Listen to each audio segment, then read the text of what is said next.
Mama said I ain't right, got a bad streak a mile long. Oh, my soul is dark as night, what feels right is always wrong.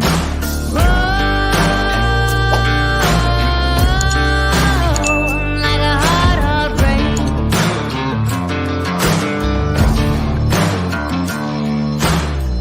Ain't no hero, honey, no angel face. Oh, I ain't no saint.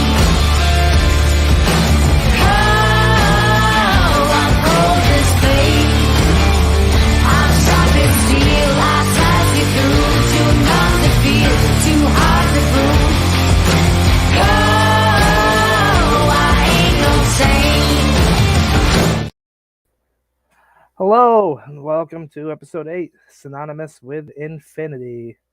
I am one of your hosts here, the Exalted Father, decked out in my Shooting the Shite tie-dye tee that you can get on shoptheshite.com. I maybe who is not wearing one of those shirts because I don't have one. Why didn't you order one? I need money. Don't you have a job? Yeah, but I had medical issues the last couple weeks and ended up missing a shit ton of work, so my check is worth shit. I mean, I don't have a job, and I have one. Well, it's because you're probably a little better with your money. No, I'm I was horrible. not. Well, what does that say about me then? Your priorities are probably in better shape than mine.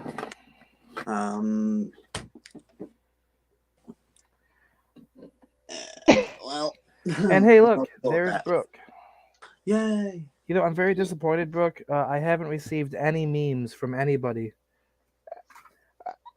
Hold To make a on, t-shirt I out. got them. Don't worry, I got them saved from other people. Hold on, Oh, so you have them all. not all of them, but yes, I went from a 2K run in New Era. Yeah, By the way, did you ever find out for me what the name of that simulator was you guys were doing? I I bet you didn't, because you're a whore. think I mean- it was. I think it was called Pro, and it's like something Pro. How's Bug Lane? Hold on, I'm tagging him in a bit. Okay, so, guys, I'm going to let you make the choice here. For my tip, do I want berry blue? Do I want peach ice? Oh, wow, that got really blurry, but...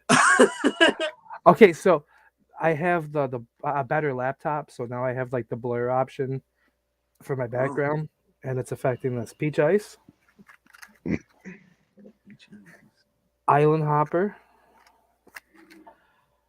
sherbet, or electric lemonade.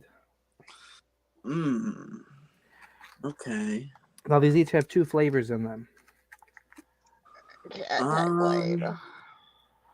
Let's see. Electric lemonade is strawberry lemonade. Sherbet is citrus sherbet.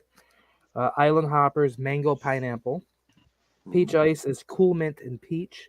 And berry blue is blueberry and vanilla. I'm going to take my vote for the lemonade. The lemonade, huh? Yeah. All right. I want That's it. some lemonade. So Brooke and AB here, you both have joined Yes, me. yes, you were Summon Lane. They wanted memes of me, and you're the one who fueled the memes. You got the memes. Who got the memes? But you both got to join me this week as I was playing Xbox on Oh yeah, right. on Twitch. Yeah. Because somehow Lane, McLean over here still wants memes of me. Yeah, I'm waiting for the memes for the t-shirt. Y'all were like all excited about it. Foxiver came on here and did his makeup 4 times. All excited about stuff. And then I still haven't gotten any memes to make t-shirts for you about. Yeah. And then see, there could be a t-shirt like this that someone could be wearing on the podcast. It just wouldn't be Instead AB because No. Alter Boy is bad with his money. Yeah, I'm horrible with money, apparently. I mean, that's what you said. Well, yeah, I say apparently because I'm looking at it from experience. Well, yes, but you say apparently, but you're the one that said that you were bad with your money. Yeah. So, like, apparently would generally what you'd be saying if somebody else implied you were bad with your money, but nobody else did. You said it. Well, apparently I'm bad with words too. And even though you're one of the talkers in this game today, so I've been up for I've been awake for like 5 minutes, and you want some I'm not really with it. you want some chocolate milk. I want some chocolate milk. How about Yeah, it's some that time of night. It's 10:44 my time. I'm drinking chocolate milk. There we go. chicky nuggies and jockey milk? Just chocolate milk, That's no great. chicken. I have a honey chicken from a Chinese restaurant. Honey chicken, chicken. So and you have cat. They tell you it's chicken, but it ain't chicken. Honest people, we're not racist, but them damn Chinese people, they eat everything. The hell? Where's the? I'm trying to find the second fucking flavor thing to pop. Unless I did them both at once. I'm just maybe that good. It's possible. Smells fantastic though. Strawberry lemonade.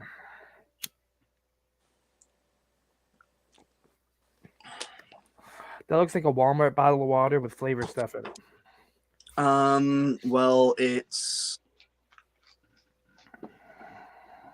want to say it's actually Save-A-Lot water Oh, you have a save a lot, huh? with flavor stuff in it. So I have to drive like an hour to find a Walmart in my area. I like to throw my Mio Energies in my water. Nice. I got some strawberry pineapple smash. As you can tell, it's right within easy hand reach for me. As is this. Mhm. My watermelon Red Bull. The unopened one. The one I'm still drinking. As is the V8 Fusion orange pineapples. As is a 8-pack of Nos.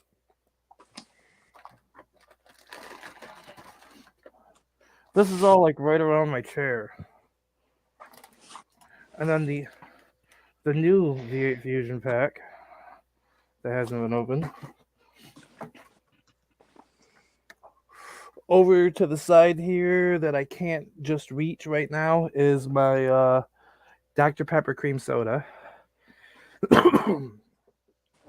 I have all my beverage needs handled for the foreseeable future. Hell yeah. I've got Ugh. an extra bottle of water over here, and then that's about it. So I have not watched the wrestling stuff yet this week. I've Brooks tells me seen some good bits and stuff pieces. happened. I I've know seen some- that I've got a little bit of a hard pull with Jay in the whole Jay and Jimmy Yeah. spot, but realizing it, it's the whole so Oprah moment right there.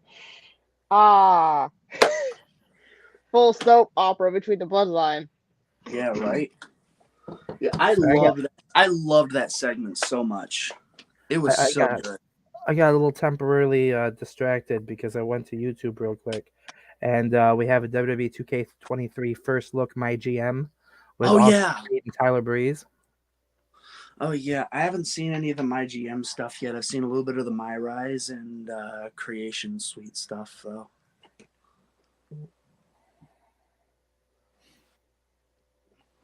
I haven't looked at anything. As you and I talked about while I was gaming, I think as well I was gaming that you would come across something for it, and I'm like, yeah, I'm leaving it alone. I don't look for it. I don't read things, really look at the things for it. I'm just gonna wait and either love the game or hate the game. Yeah, like I usually want to give there are certain things like I want to look at the create a superstar and move set options, just because that's not anything that's gonna really ruin the experience too much if I know about it, because it's not major stuff. I was upset about getting sent a bunch of my Rise stuff because I wanted to keep that secret to me, but people just throw shit at me and make it impossible for me to miss it. So I ended up seeing a little bit of the My Rise stuff, and it's interesting the way it looks like they're going with it, but it just looks like another case of dumb fun, I guess. I don't know. I love dumb fun. But So I present to you this, AB. I did you a favor this week. wait. Lane wants to know the cleanings are in ABS inbox. So they're in Blair's. Yeah, I got my laptop pulled up, so I have. TJ, he said you memes on your account. Yeah. You could just start the shooting the shite name and then send them there, where we all have access. But sure, if you want to do it the hard way. Oh, okay. But right. I'm gonna pass these over to our group chat. AB, I did you a favor, and I did part of your job for you. Oh, sweet. It's gonna make it super easy. Check this out. This professionalism is reason number.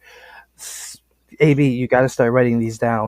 32,503 that we are better than Markiplier.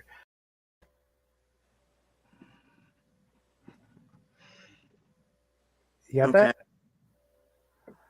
So what, did you start writing them down? No, I recorded the clip, so it's right there. It's also on our YouTube page, so you can just go watch it. Like, hey, that's the reason number. So you don't. I am curious of what the hell did Lane set you. You'll find out shortly. I see them now. I mean, I will upload everything. Oh, fuck off, Lane. Oh, I love the Naruto one. I know, I love that one.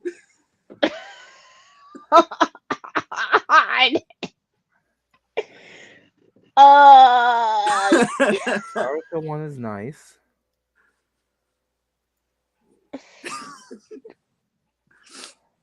Don't tell her. Wait, we're in the same group chat, you dumb. Oh, wait, the enemy? Oh, fuck. Oh, my God.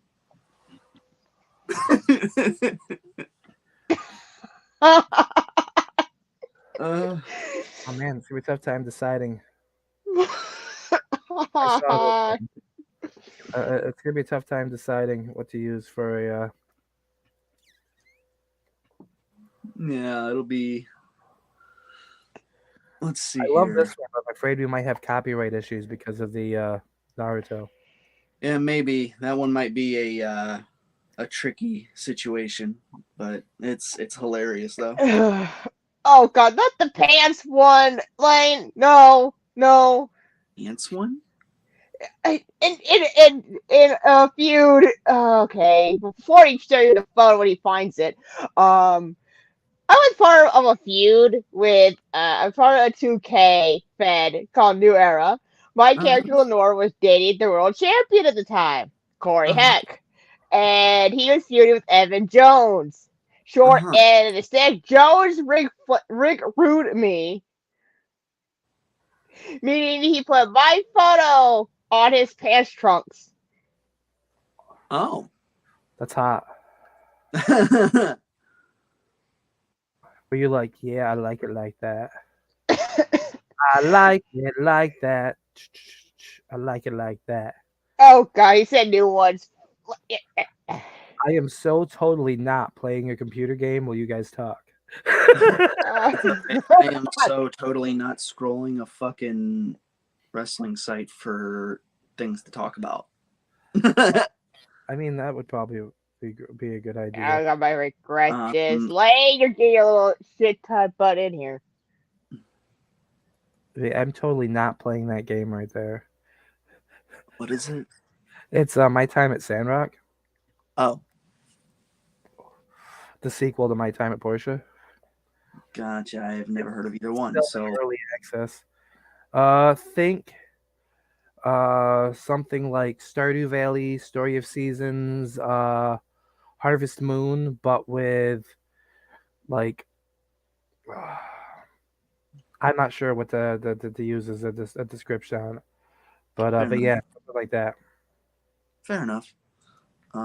Did you see the article I sent in the chat the other day about Zelina Vega having to explain what Naruto is to Vince McMahon? I did, but I didn't read it yet. Oh God, it's fucking hilarious. Okay, so I'm just gonna scroll down to the quotes here. I guess in the 2022 Women's Rumble match, Zelina Vega did a Madara Uchiha attire Mhm. type of thing, and she wanted to get the I guess she wanted to get the English voice actor for Madara to do like some sort of narration for her entrance at the Rumble. So she went to go pitch it to Vince, and apparently this is the conversation according to her. She goes, I told him I want Neil Kaplan, English voice of Madara, to do my entrance for the Royal Rumble. Vince was like, why? Well, he's the voice of Madara Uchiha. Wait, What? sorry to interrupt. Really? Sorry, it was like lacing you more, Blair. Well, I'll look at it in a minute. This is a very important business. Yeah. Let's see, where was I before I was so rudely interrupted? Goes, Vince was like, why? Well, he's the voice of Madara Uchiha. He goes, who's that? I was like, okay, do you know what Crunchyroll is? He's like, it's sushi, yes.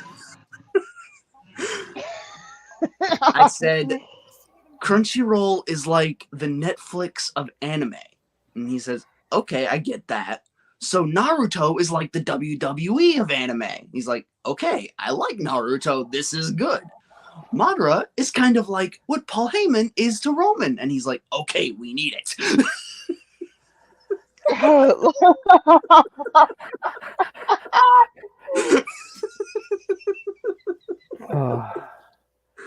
I'm like, what did I just read? I mean, I do want to point out that definitely there are some very obvious errors in that thought process. Madara is definitely not Paul Heyman No. for Roman Reigns, but If the anything, voice Madara actor, would be like Roman but Reigns. putting it from the terminology of that's what she wants him for, is to be her Paul Heyman sort of thing. That would make sense. But the Yeah. way it was worded doesn't fit with that. Luckily, Zelina No. Vega is incredibly hot, so I forgive her for misspeak. Yeah. I just Well, loved because it. you tried to explain it to Vince. Yeah, I just loved it. He's like, Crunchyroll, it's sushi. Yes. And I love how, in order to really butter Vince up to this, she had to say that Naruto is like the WWE of anime. I mean, he's got him hooked. not wrong. No, not wrong, but I'm like, I just love that. Well, it is part of the big three. Yeah. Brief McLean. Okay, so quick thing. Brooke, how familiar are you with anime? A bit. Do you know No. what The big three is One Piece, Dragon Ball Z. No. No, Dragon Ball is either Naruto or One Piece. Naruto, And One Piece, Bleach. Bleach. They are the three single most popular anime responsible for bringing a huge wave into America. Oh.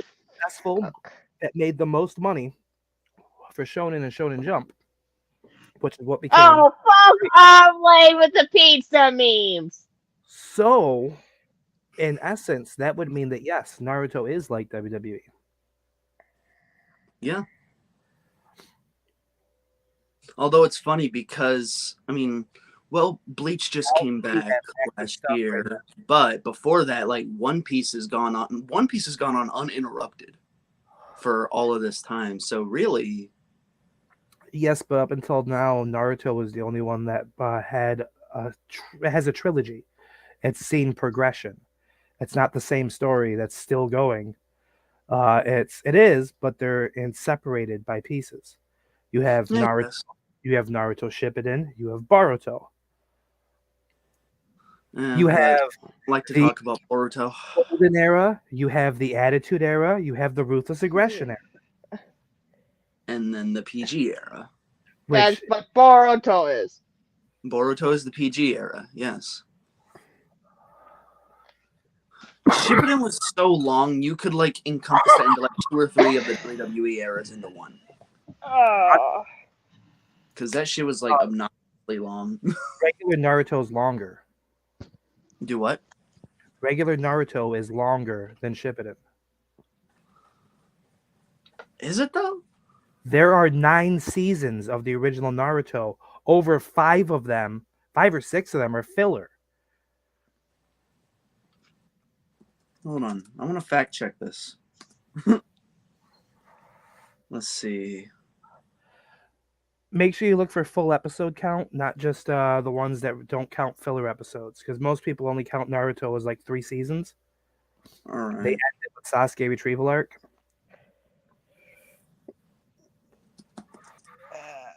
McClay like says you're right on that. Okay. Original Naruto. I watched So, original Naruto on Netflix last year, and there were so many seasons of it, but I watched all of it. All the filler stuff. It gave me some great insights into some of my favorite minor characters, people like Rock Lee and Mike Guy, and like we had some great episodes with Neji, which is great because Neji dies in Shippuden. He doesn't which make it. I still hate.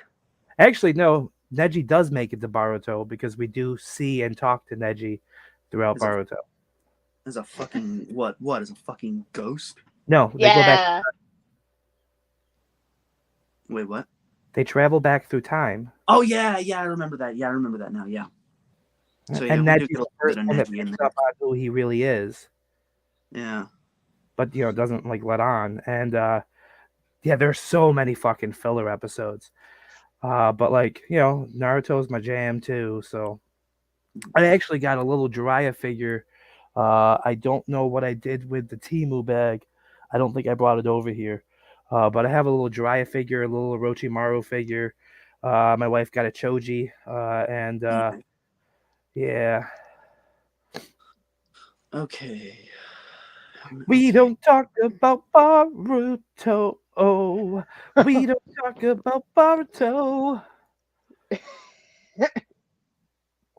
I will Okay. talk about Baruto, Lane, All right. because So I am a strong according black woman. I to am this, independent. And I will do what I want. What okay, do you so mean? Don't according mind? to Oh this, yeah, I according to know. this, the original series has 220 episodes, It has more than that. while Shippuden has 500. And the majority of Shippuden's also filler. Well, I am automatically assuming that this count doesn't include the filler, but I guarantee you the original series does not have enough filler to catch up to Shippuden's non-filler, included with the ridiculous amount of filler that they had. I mean, there's So, literally like 6 seasons of filler on Netflix. Unless they took. Well, I don't know if it's still on Netflix. It was on Netflix. it is, yeah. I think it has like 9 seasons total. With filler. Okay, the first part of Naruto consists of 220 episodes, of which 91 are filler episodes. There's not even 100 filler episodes in the original series. That doesn't make sense. It doesn't, because yes, there is a shit ton of filler, and I watched a good majority of it when I was a kid. But yeah, apparently only 91 episodes of the original series is filler. Let's see. Naruto Shippuden 500 episodes, but around 207 are filler. So yeah, Shippuden was way more.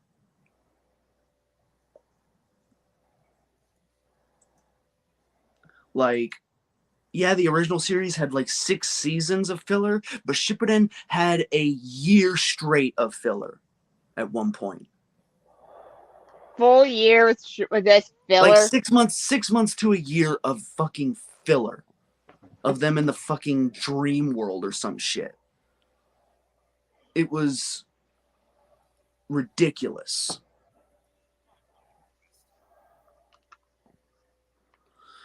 So, yeah. Looks like you got frustrated with that bit. So see, I was right. Oh, fuck you. You were not right. Look, okay. I am totally right How so? because I am. That's what I do. You don't do it well. No, I just did it. Well, if you were good at doing it, you would convince me. I'm not convinced. I didn't say I was good at convincing people. I just said I was right.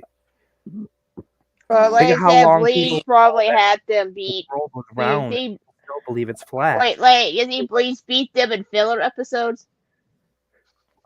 What's that? Do what? Wayne said that Bleach probably has them beat. Or do I say you talk about filler episodes? Oh yeah, Bleach yeah. filler. Let's. I mean, this Because is they got actually, the new season now, so there might be a chance on that. this is actually the first time on the show we've talked about anime, which is something we talked about talking about and hardly ever do. Let's see. On the subject of current anime, while you're looking that up, I've been following very heavily My Hero Academia. Ooh, yes. Like I'm not a I big met a fan. few of their voice actors. Some of them were at Pensacon this Well, year. fuck you, whore. I took a photo of Danhausen. I saw that. Yeah, and you weren't even pointing at the camera. Hey, look. I didn't know where it was. I was caught in a moment. All right, look, you got to do me a favor, okay? If you ever meet Christopher Sabat at Pensacon, you got to get me an autograph. If they ever get it, to be there. He got a few of the Rangers before. Yeah, I love it. Christopher Sabat does the voice for All Might in My Hero Academia. He also does the voice for Piccolo in the Dragon Ball stuff. Oh, he He's was there also- He was there a few years ago. He made it. I hate you. I hate you. He also voices my wife's favorite character from from One Piece, Roro. Oh yeah. We brought up the you know how the first episode we introduced to Vegeta with the pink shirt. Yeah. He made it canon that it was a hand-me-down from Yamcha. You know, it's funny. I actually makes sense. have that shirt. I want to. Well, it can't. It doesn't fit me anymore. It's too big. Oh, I'm fat. Oh. Maybe I'll send it. Maybe I'll send it to you because it is too big on me now. It is way too big on me now.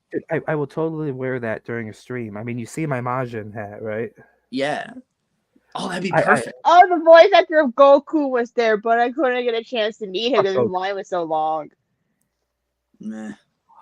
I'm a Vegeta guy, so. Let's see. Bleach. In its original run, 164 of Bleach's 366 episodes are filler. So, a little less than half. So about 45%. A little over a third. So just barely under half of Bleach's run was filler. So yeah, that's pretty rough. we can get One Piece is still around. I bet half all those 1,000 Oh, episodes are filler. I dude, think I've I'm tried like One Jane over Piece. here. It's too fucking long though. Like I've accepted the fact I'm never gonna catch up to One Piece before it ends. So I'm just taking Oh my fucking yeah. time. There ain't no way in hell.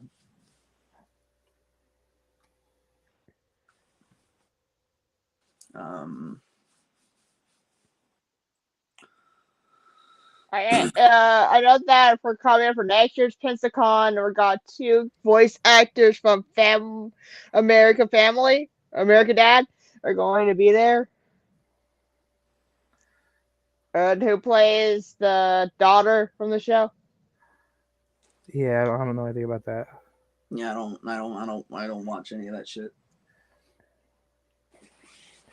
Oh They're wow, we've probably made it like over half an hour, and we've stayed pretty conversational. I know it's crazy, right? right.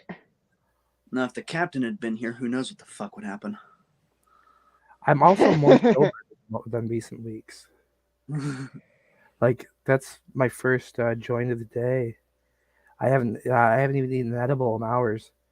Should probably do that. Oh god, here we Get go. myself ready for gaming later. Yeah.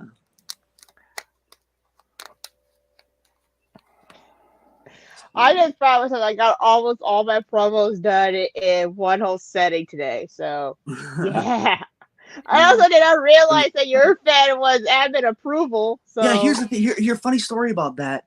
I have the approval thing actually turned off, but it doesn't work. weird. It's still the only person that it does not hold up for approval is Grant. How? I don't know, but he can. He can. I need to ask. Like, what's your secret? How do you slip by this? Because everyone else is getting held up for fucking admin approval. You're the only. Maybe you accidentally only turned off admin approval for him and nobody else. Oh, I don't know, but. Hey, I want to know that I got how earlier this morning we were trying to complain about how Threados got admin approval spot like Oh yeah. and it was like screw it, I'm already on my way to work here. Boom, bam, it's up. Then Heck at the minute was trying to say no, don't do it, bro. Too late, already did. And he said he's been a card ain't afraid that he's a mega star, ain't afraid he kick a man in the balls, that includes the women. And I was like, heck. Like in my mind, I want to type this heck. My character dated for almost a year, so basically I know how to handle you. You. Well, you know how to handle him.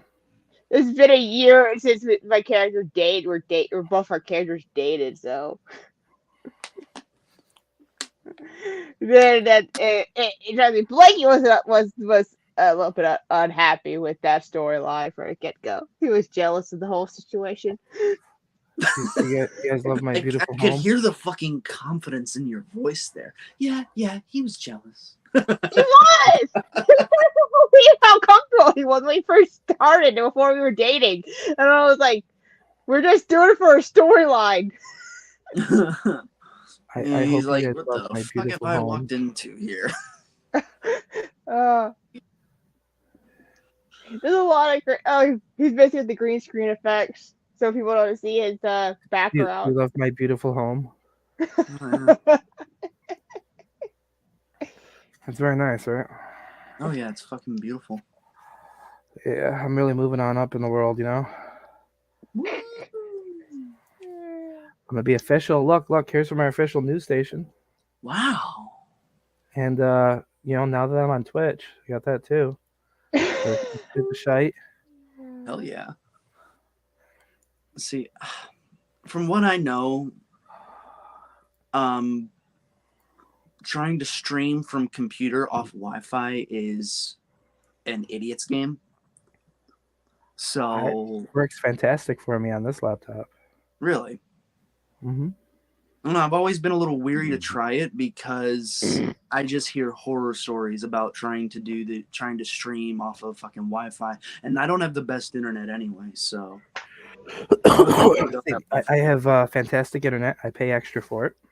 no, we don't. Um, So it probably wouldn't do good for me, so I just have to stick with mobile. Well, I really like gaming, and I do a lot of gaming, and like, you know, I like playing stuff like Star Wars: The Old Republic or Final Fantasy 14, um, RuneScape here or there. I was on here the other day playing RuneScape yesterday while I was sampling out the new laptop. Nice. I know. I actually got this green screen yesterday. I had to get a whole new fucking green screen. 'Cause my other one was just absolute. Oh, go ahead. Let's see. I tried to say on my end, like, I did a promo against Gage for IW, so they finally be booked against him. I had an idea to reference the virus that good old Blair put on him. I was like, you know what? Screw it. That's hype number 2. Hype 2, I am referencing the virus. If I get kicked out of IW for it, Wait, I don't what? give a care. Wait. Did you say you got kicked? No, she No. did. If I get kicked for referencing it. Oh, okay. I was about to be like, bruh. If I get kicked, if I get kicked for referencing a spot that happened on the page for referencing I'm something like- in the past, that like you're really I'm- gonna hate me for that? Like, I'm like, wait, I didn't just hear that right. Are they that mad at me that they kick people off for just well, it's time referencing me now? to test the theory when I did my second hype against Gage. I mean, like, that'd be But fucking. no, I'm just building. That would be so gratifying. Hey, To I'm know already that in XWE, my- and somehow my- I'm still there. like, if my name was enough to send them into a fucking frenzy, that would just be the funniest shit ever. I'm gonna test the theory out when I do my second hype. All right. Let me know how that goes, because I know. Well, I'm guessing. When Gage put his video out after, because I know he used clips of my video in there. So did he ever mention anything about Fuck off, repercussions from Lane! that? Fuck off with the pizza! Oh, that's a laugh. This is why I want to shove this cane off your ass! Asshole! Did She's you say you obsessed with wanted to my eat ass, okay? It's his weird. asshole? She's obsessed with my ass and my asshole. It's a weird thing. I swear she said she wanted to eat your ass. It might be because I I'm wearing never shove this cane over. awesome Majin. I know, hat. it probably resonates with the fact that she was once a Titan groupie. Oh, When all fuck this off! Fuck off! Yeah, that's where it all started from. It all started from that, you know? Say the same thing how you were a dark and punching bag. Yeah, you're Titan. Yes, I am. The one and only. If I remember correctly, about 4 years ago, you were doing the podcast thing with Dark and Graves, weren't you? Yes, I have done about 3 other podcasts since then, but yes. And I do believe I called into that one as Elden Accordion. Yes, And I had a whole yes, you conversation did. for WrestleCade weekend. Yes, you did, actually. And then I literally hung up on you guys because my now wife was calling. I'm like, all right, fuck you guys, titties. Yes. Hey, priorities, brother. Exactly. Priorities They were first. big Mexican titties. I couldn't say no. You can't say no.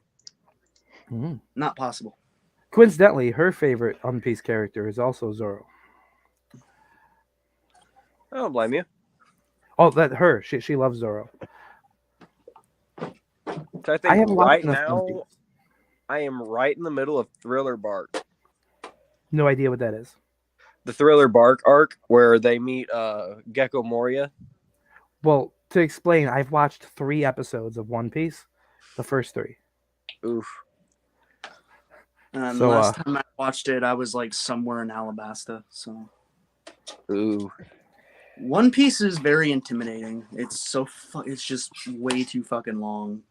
It is. And even if you That's skip a few not what she The said. episodes, problem with One Piece where I cannot fucking stand Luffy. I hate that fucking kid. I can understand that. Like he Here's- annoys the absolute shit out of me.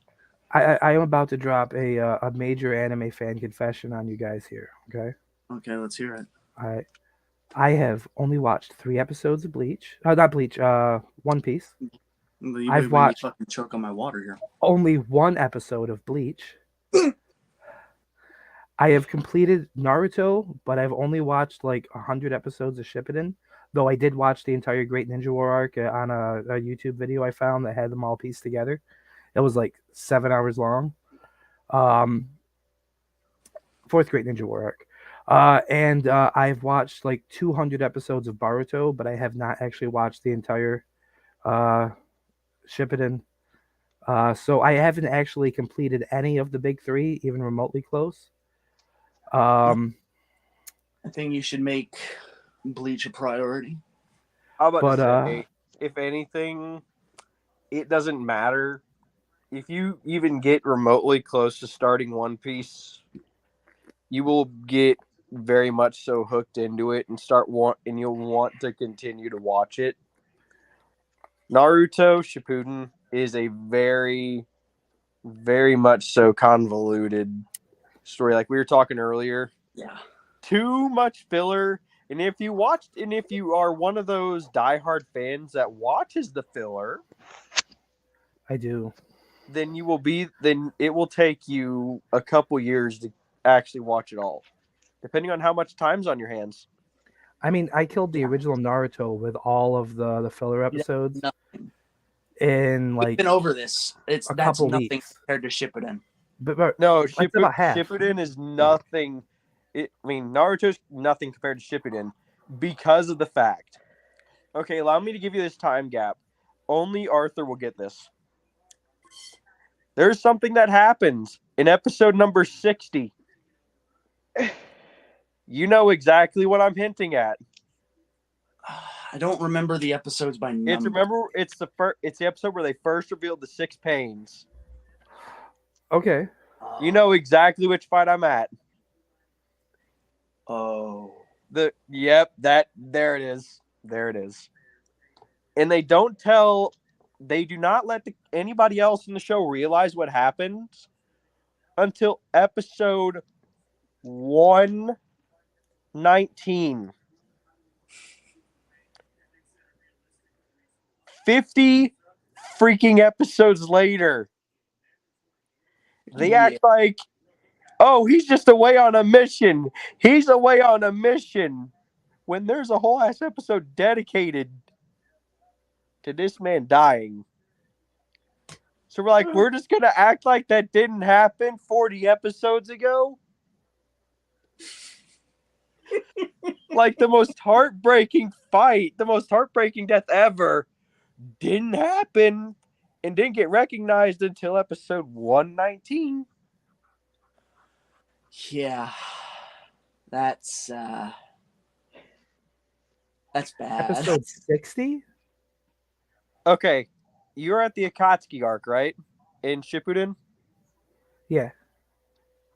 Okay, Jiraiya fights the 6 pains. Yeah, but that wasn't episode 60. That was early on. That was really early on.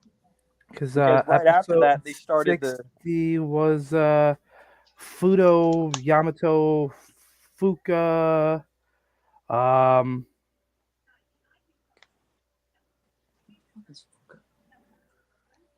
They had to fight. Talking about the death of Jiraiya. Yeah, I'm talking about the death of Jiraiya. What episode did that happen on? Because I know they delayed that a lot. Yeah, well, either way, that was going on like in the middle of the Sasuke Itachi stuff. That was too. episode 133. Wow. So okay. That's why it threw me off. I'm like, episode 60? Like, I've seen episode 60. What are you talking about? 6 Paths of Pain. I've watched this episode because Dry is my favorite character. And He is a great character. I had to honor his noble sacrifice and end by watching his death. That arc was a really good fight. It really was. It was so good. The one that you actually like, I honestly think is one of the best fights in Naruto. Itachi versus Sasuke. That was really good. I've seen that one. Just because the simple fact of the mind games that happened in that one, just in the beginning. See, and this is going to sound incredibly out of place for anyone to say, but one of my favorite fights in Naruto happens early on in Shippuden, and it is Chayo and Sakura versus That's a really good one. Suzori. Yeah. I loved that fight. Yes. But it was basically Sakura's first real opportunity to show what she's capable of at this point. One of the few times she doesn't look useless, which happened a lot in regular Naruto. Yeah. Like Shippuden, obviously, it's a completely different story. She is a little more. But like that was what I was waiting to see from Sakura was right, and that's and another one that's one of my favorite fights, even though it was a kind of lame fight. But it was because it was a major moment for two characters who needed some actual depth and development at that point, is the Sakura Ino fight during the Chunin exams. Okay. And coincidentally, I'm not even a real fan of this character of Sakura. Most of the time, I fucking hate that whore. But that fight, I loved that fight because, it was it was the entire Chunin exam. That this was happening, and you're watching these characters go from kids to something more. Yeah. Naruto's a huge one that this even Neji, who the stuck-up kid, like had some sense knocked into him, and the realization that holy shit, you can't change your destiny. Which is funny because Neji's story ends with him being unable to change his destiny. Yeah, he still dies to save Hinata, and he didn't need to. Yeah, which like he did it anyways. Fucking hated it. Although many huge Neji fans that I know will argue that it was his opportunity to escape that fate because it was his choice at that point. He made the choice. It wasn't something that like he did it for a friend because it was the way he'd seen her at this point as opposed to an obligation. Mm-hmm. I guess that's a way to look at it. One of my favorite fights, or one of my favorite characters, I should say, and I hate that he just got introduced the one time. Well, two of my favorite characters, Hidan and Kakuzu. Oh, yes. I love those two. Hidan's story. So fun. Hidan's story plays in again in Boruto. And I hated that. I actually liked that little piece. It was from one of the little actual Naruto novels that they turned into Boruto. Or Boruto novels, light novels that they turned into. I liked it. In all honesty, I wasn't really a fan of the fact that they didn't go in depth into what happened to Hidan to turn him into the Akatsuki. Yeah, he was someone I would love to get so much more information on. Do you know who I'd love more information on? I've heard a lot, but it's like, I guess it's stuff that was like covered in novels and shit. Yeah. The man that I want more information on, who was referenced to potentially being involved with them, but then not, was Zabuzo. Oh, he's an early on guy. You get some Yeah, basic like story your to him, but first like big I would bag. like to know a lot more about him, especially the bond he had with Haku, which we see showing up later on with other people too.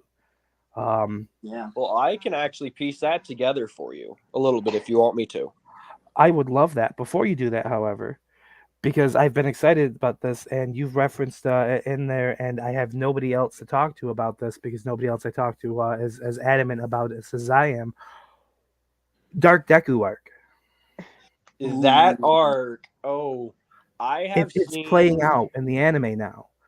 I have actually been looking forward to this because of the simple fact that it is leading to such a great moment in My Hero Academia. Mm-hmm. Anytime I'm in a video call with Brooke or Gage, Gage has been catching up on, and I asked Gage, I'm like, what episode you on? Because as soon as these episodes were dropping with the what's his name? I done forgot his name. During the raid arc, Okay. like right before Toya showed up. You know what I'm talking about? Shigaraki, during the Yeah, Shigaraki arc. Yeah. Like during the Shigaraki arc, I was watching all of them in the Japanese with dubbed, and I don't normally, well, Japanese with English subs. I don't normally do that. I watch Yeah, the me dubbed either. versions. And I'm still doing it. I just watched the friend the needed friend episode, something friend, Yeah, where the class is tracks down Deku. Like, I want to. I mean, here my thing is I'm probably gonna catch up on it because I stopped right after Shigaraki got away. ooh, I there's some great don't episodes right catch up after with it. that. Because I have caught up, but I already know what happens after that. So do I I. already know about the muscular arc, the muscular fight. UA Trader. Yep. I I already know know. about I know all about of this. that. And that's where I'm like, this is going to get so heartbreaking, Oh but yeah, it's going to be so good. And I have a guy I I follow on cannot wait. YouTube that covers each like weekly drop of the manga stuff. Yeah, Um, and I'm looking we're gonna forward to talk how about it's that. going to play out. And I will say this, and I will say this because I know you guys have caught up on it. Fuck Hawks. Fuck that motherfucker. He Not deserves to burn. not a fan of Hawks at all. No, and you probably know why, Josh. And Arthur agreeing with me says everything it needs to say. We got a good feel story about Twice. And that motherfucker. He's just like, you want a good feel story? Okay, here's my sword. I mean, it wasn't a sword; it was a feather. Yeah, Tomato, here's my tomato. But like, he had to. He had to. yeah, Hawks did what he had to do. Twice had the option to not.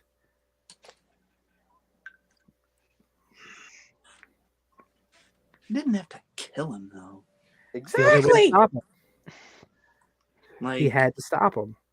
Like, it sucks. Twice was a great character overall, and like I loved him, but Hawks did what he had to do. Like, it's so good because when Twice first despite showed up, the doing first that, thing I thought was, "Oh, despite doing great, that, Deadpool 90% of knockoff." But he the was so heroes much still got more. their ass whooped. Like, the good bad guys still won. Yeah, they Like, did. Only if because they of had Toya. stopped Twice, imagine how much worse it could have been.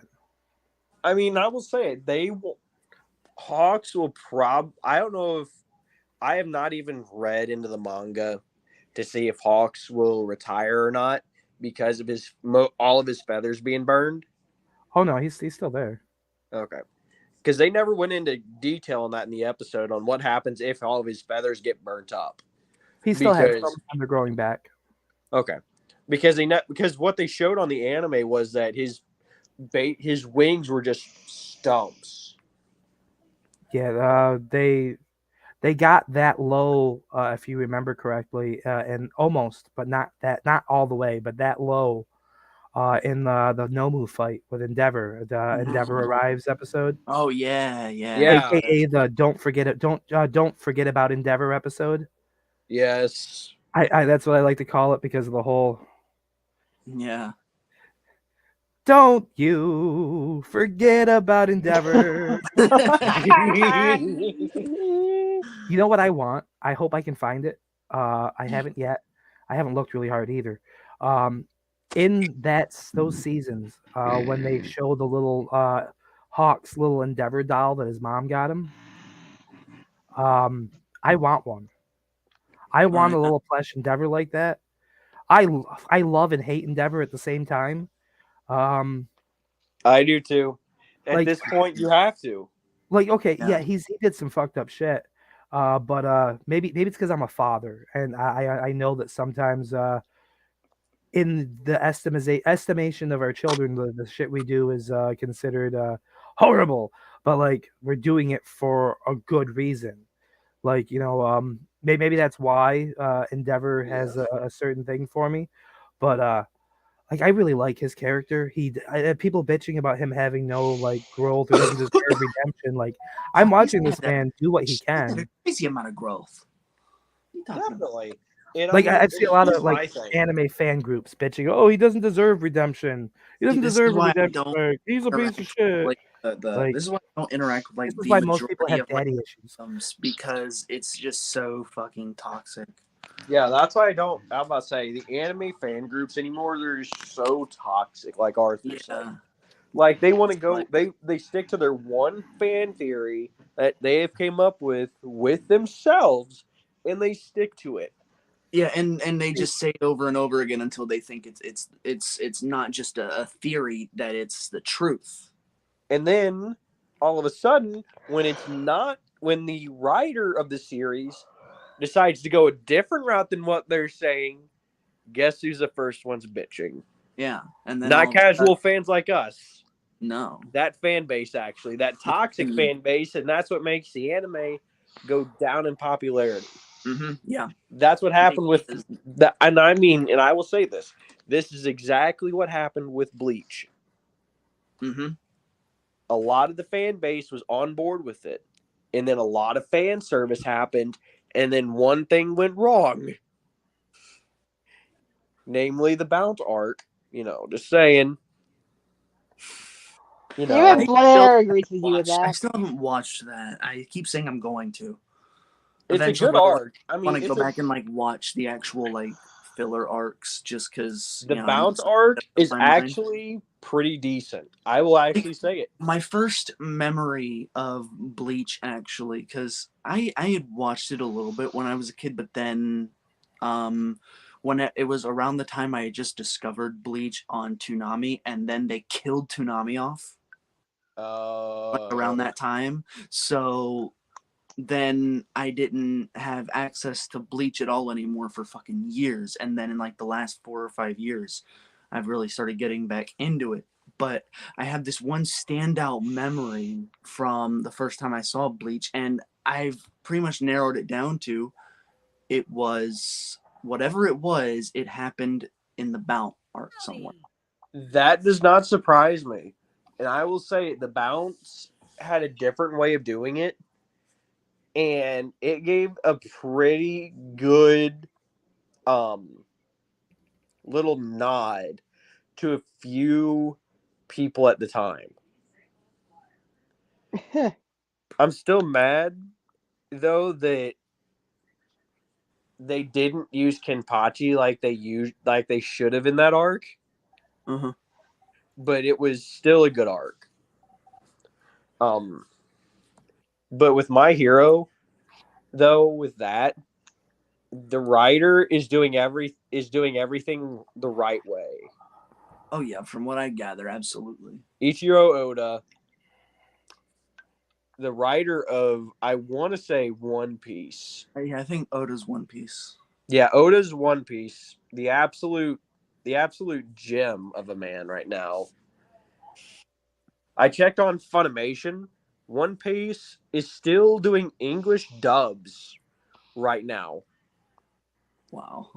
You don't know how many dubbed English episodes there are right now available? How many? 917. Oh god, that's a lot. You know how many episodes are actually out? Huh. 1,056. Yeah. Yeah. Blair's reaction is priceless. They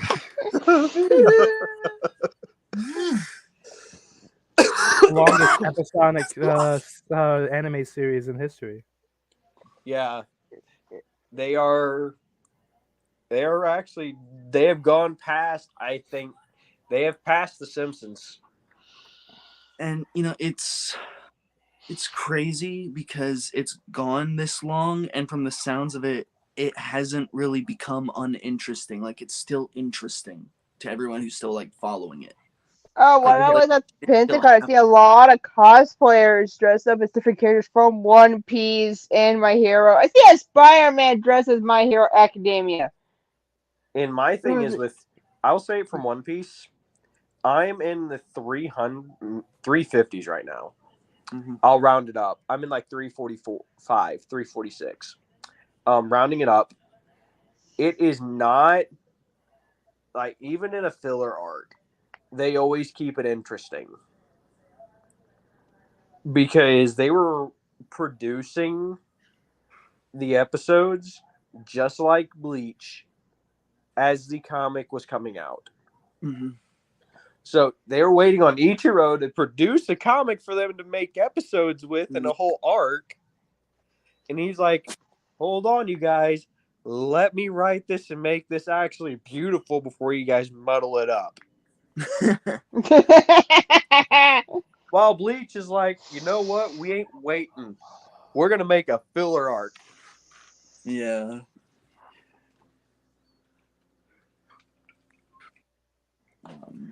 So, fun thing, round table Mhm. here. Quick thing. We're gonna go around. We're gonna start with AB. Then we're gonna hit Brooke, who probably doesn't have an answer, and then we're gonna hit Lane, and then we're gonna come to me. We're gonna go that way, and I want to hear everyone's favorite anime. Okay. AB. I would say all time probably Naruto, but currently Bleach. Okay. Brooke, do you got an answer? I do. It's gonna be out of nowhere because we never reference it, but I like Inuyasha. Hey.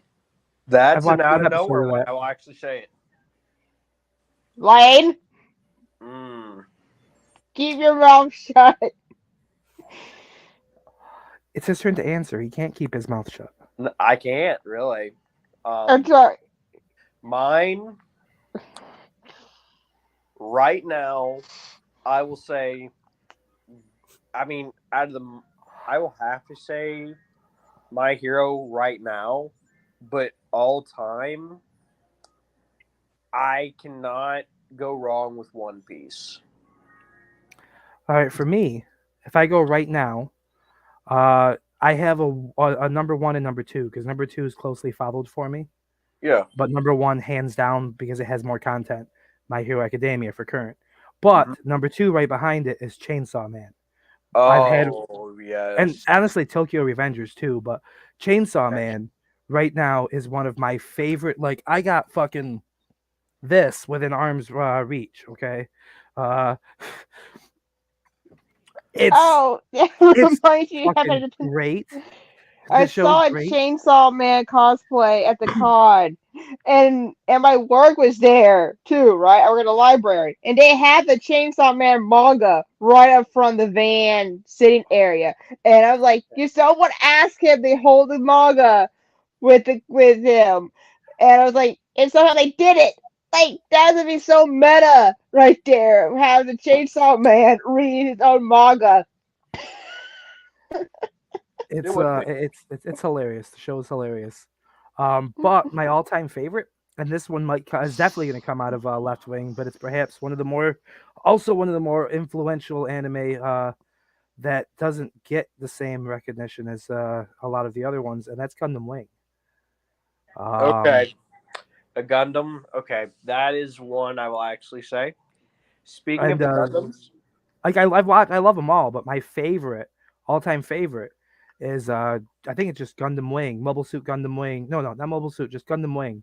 It's the one with Hero, Duo, Katra. Fuck, I can't. Trey. I can't think of his name. I didn't care for him so too much. And Wu Fang. Yeah.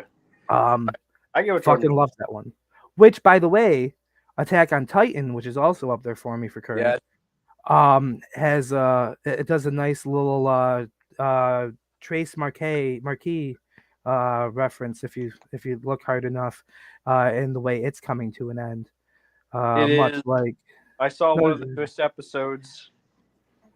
If you haven't watched Facebook, or if you haven't even watched any anime pages, and you know Attack on Titan, you already know what happened in the newest episode.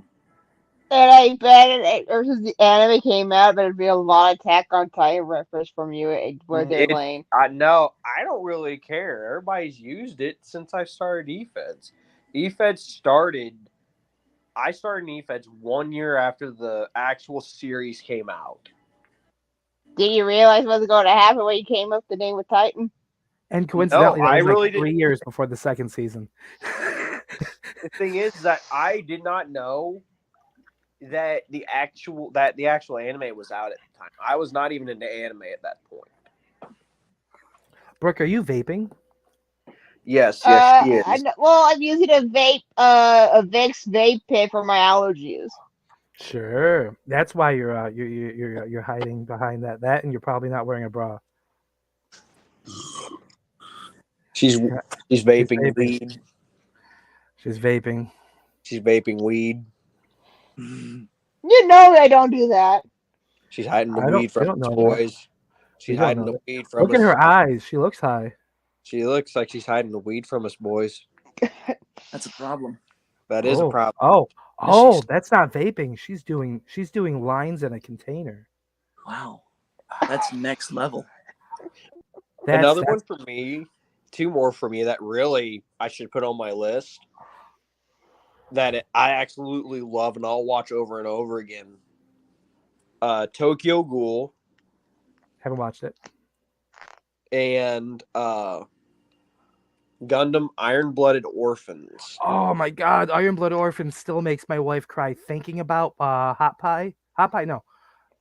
Not Hot Pie. Biscuit. I was thinking I got mixed with Game of Thrones for a minute. Hot Pie was one of the characters in that got gutted. Yeah.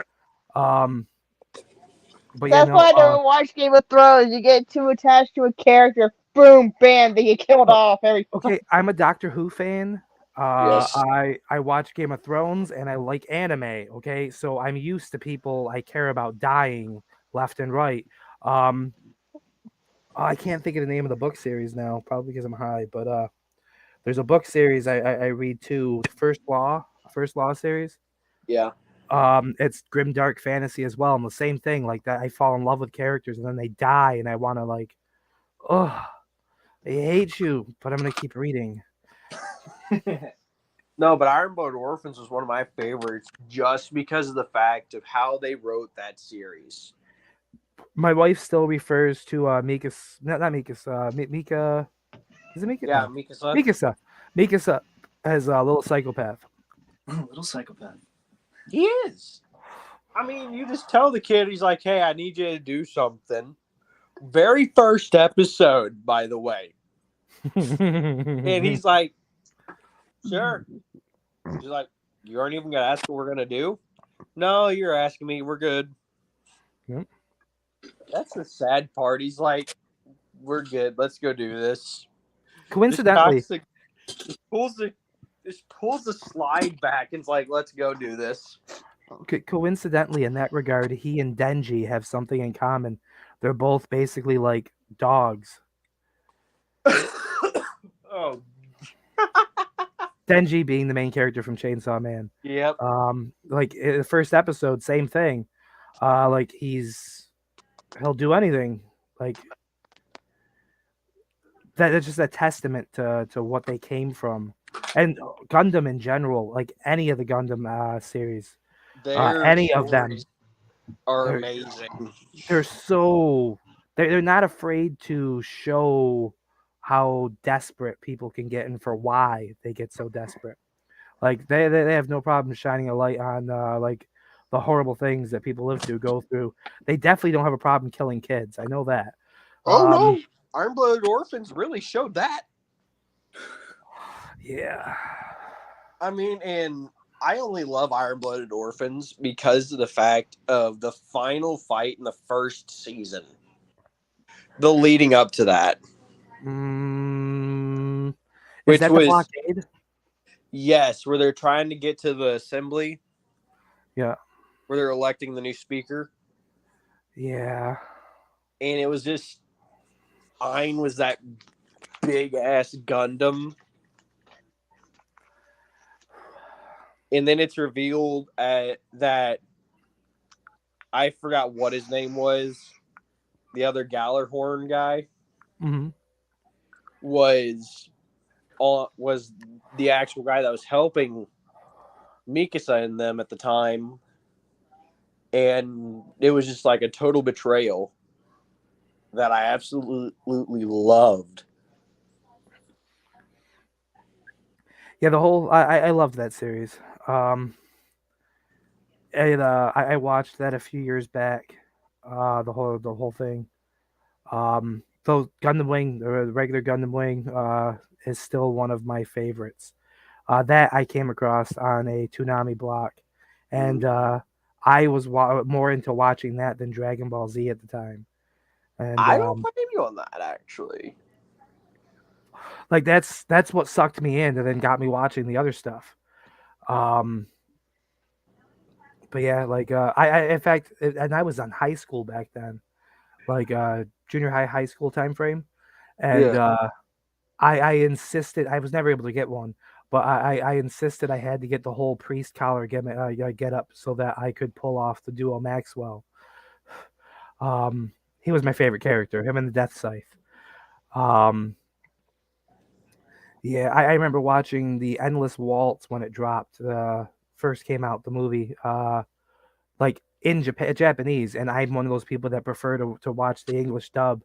I want to be able to fully enjoy what I'm watching, and in order to do that, I need to not be reading the screen. Yep. Now I don't mind subtitles. Coincidentally, I will listen to or watch an English dub with subtitles, so that if I happen to miss something, I can glance quick and catch what it was. But like I want to be able to watch. My Hero Academia is one of the few series that I made the exception for. So was Attack on Titan for a while.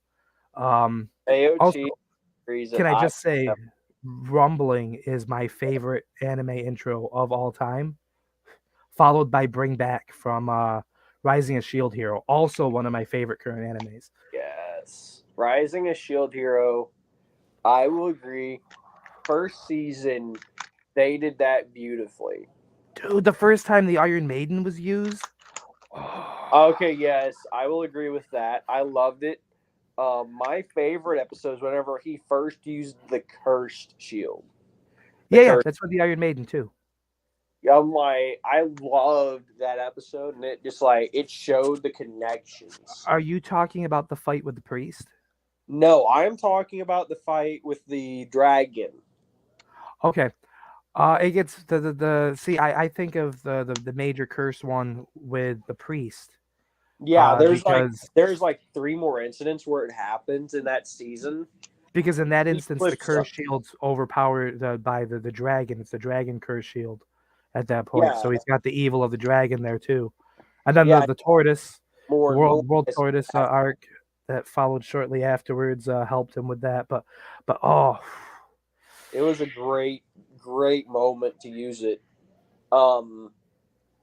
One that I think everybody will agree on is a great series that should get way more recognition is Hellsing Ultimate. I loved that. I watched that in high school too. I have that on Blu-ray here at the house, and I watched the one where I forgot Luke and John Valentine invaded the Hellsing organization. one of my favorite episodes, and all you see is them just annihilating everybody, and then John gets down. Well, Luke, actually, I want to say, whichever one was a blonde one. Don't remember. Whichever one was the blonde one went down into Alucard's crypt, and then he realized how badly he messed up by messing with Alucard. I think Gage might know. I know he wants to dress when we find out Alucard. Gage would actually know which one it was. He wants to do an Alucard cosplay at one point, and like imagine a giant sized Alucard walking around at a con. Wayne. If I had the hair for it, I would love to do a Draken from Tokyo Revengers cosplay for a con.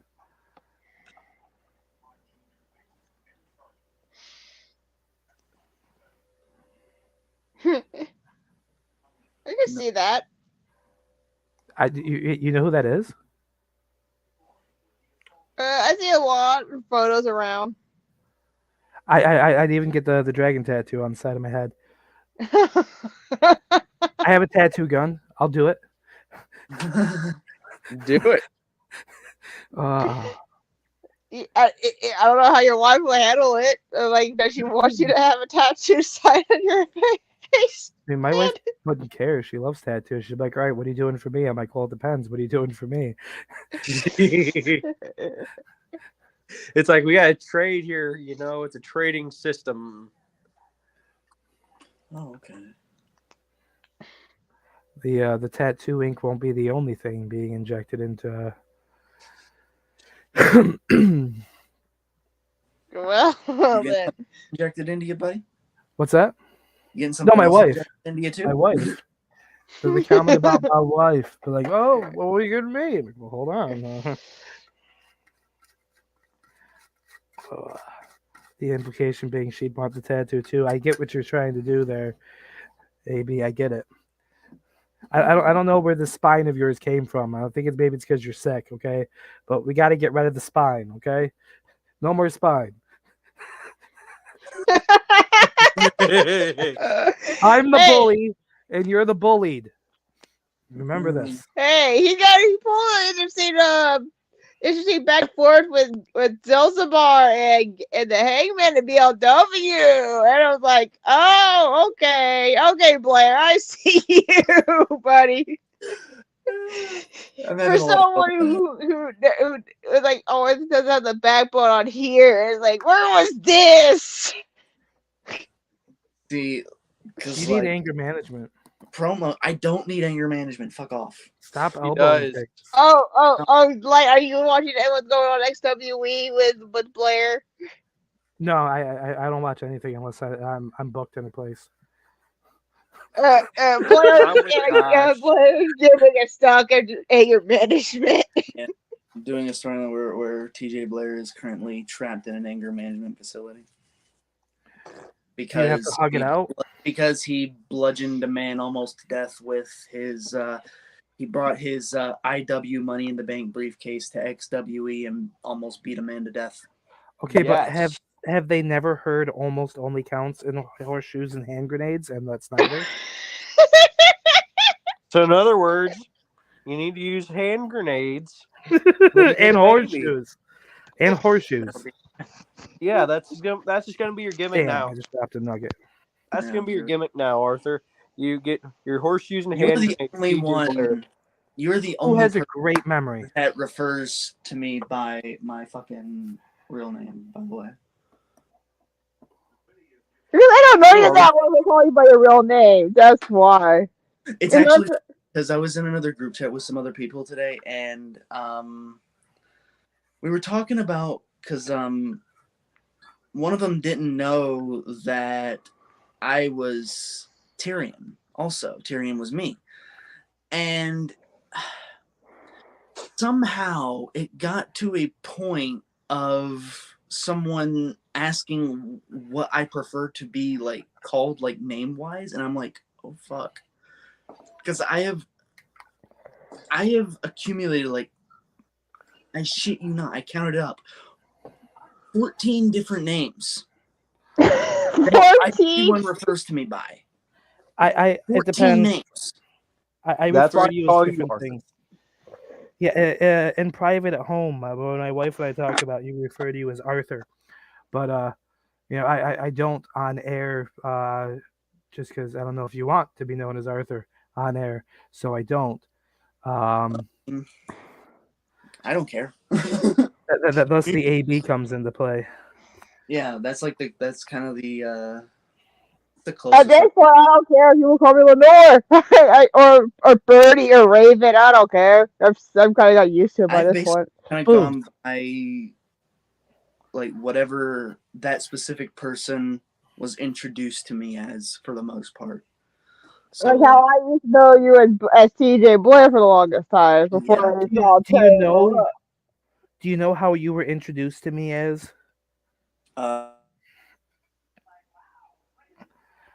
Uh-oh, he's frozen. This face, isn't it? He's Me? making. oh, you were frozen. You were frozen bad. Oh, nice. Yeah, you froze up. Okay, so yeah, you were My about to first answer my question. introduction to McLean was during the amusement park battle royale. That was my first introduction to McLean. That is I wrong. assume- Your I first assume- introduction I to me assume- was I on a assume- video call. In a match, it was that. The Oh, first real introduction was during the Riot's Square room conversation.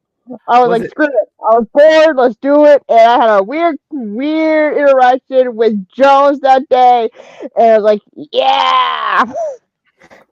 No, I assume that whatever your introduction to me was, it probably had something to do with Gary. It did. No, that was me. This time was all about Gary. Mine was during High Society. It was.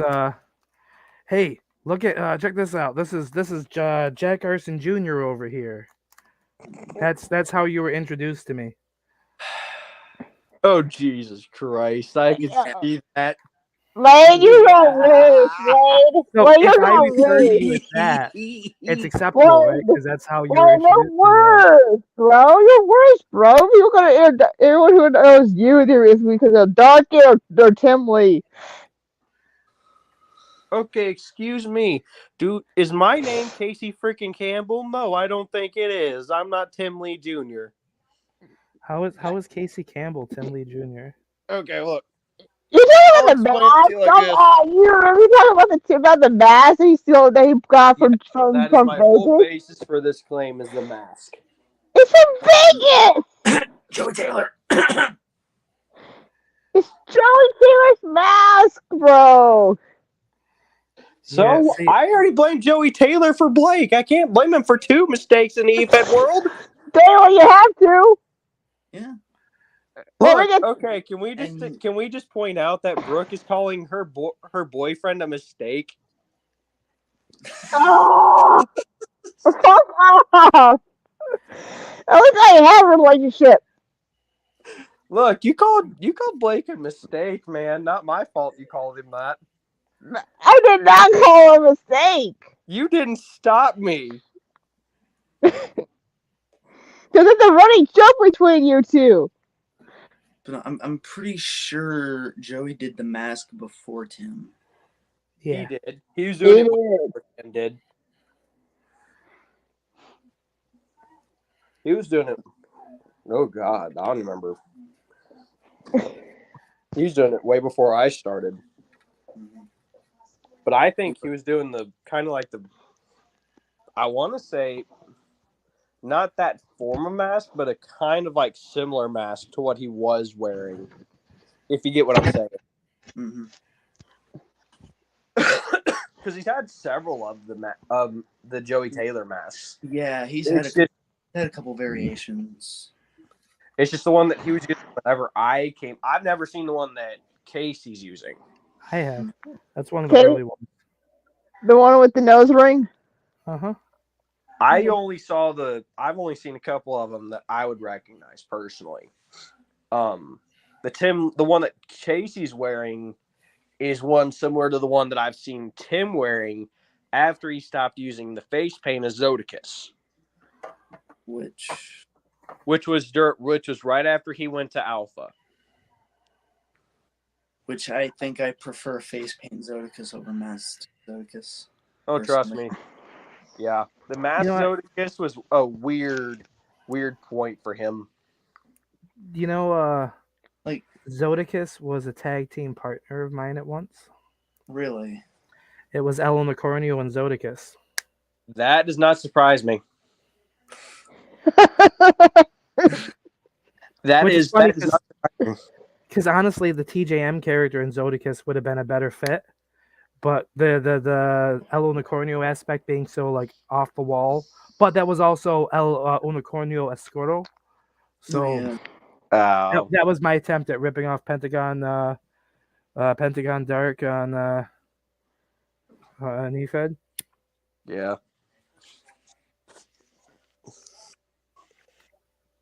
Yeah, so like I'm catching up.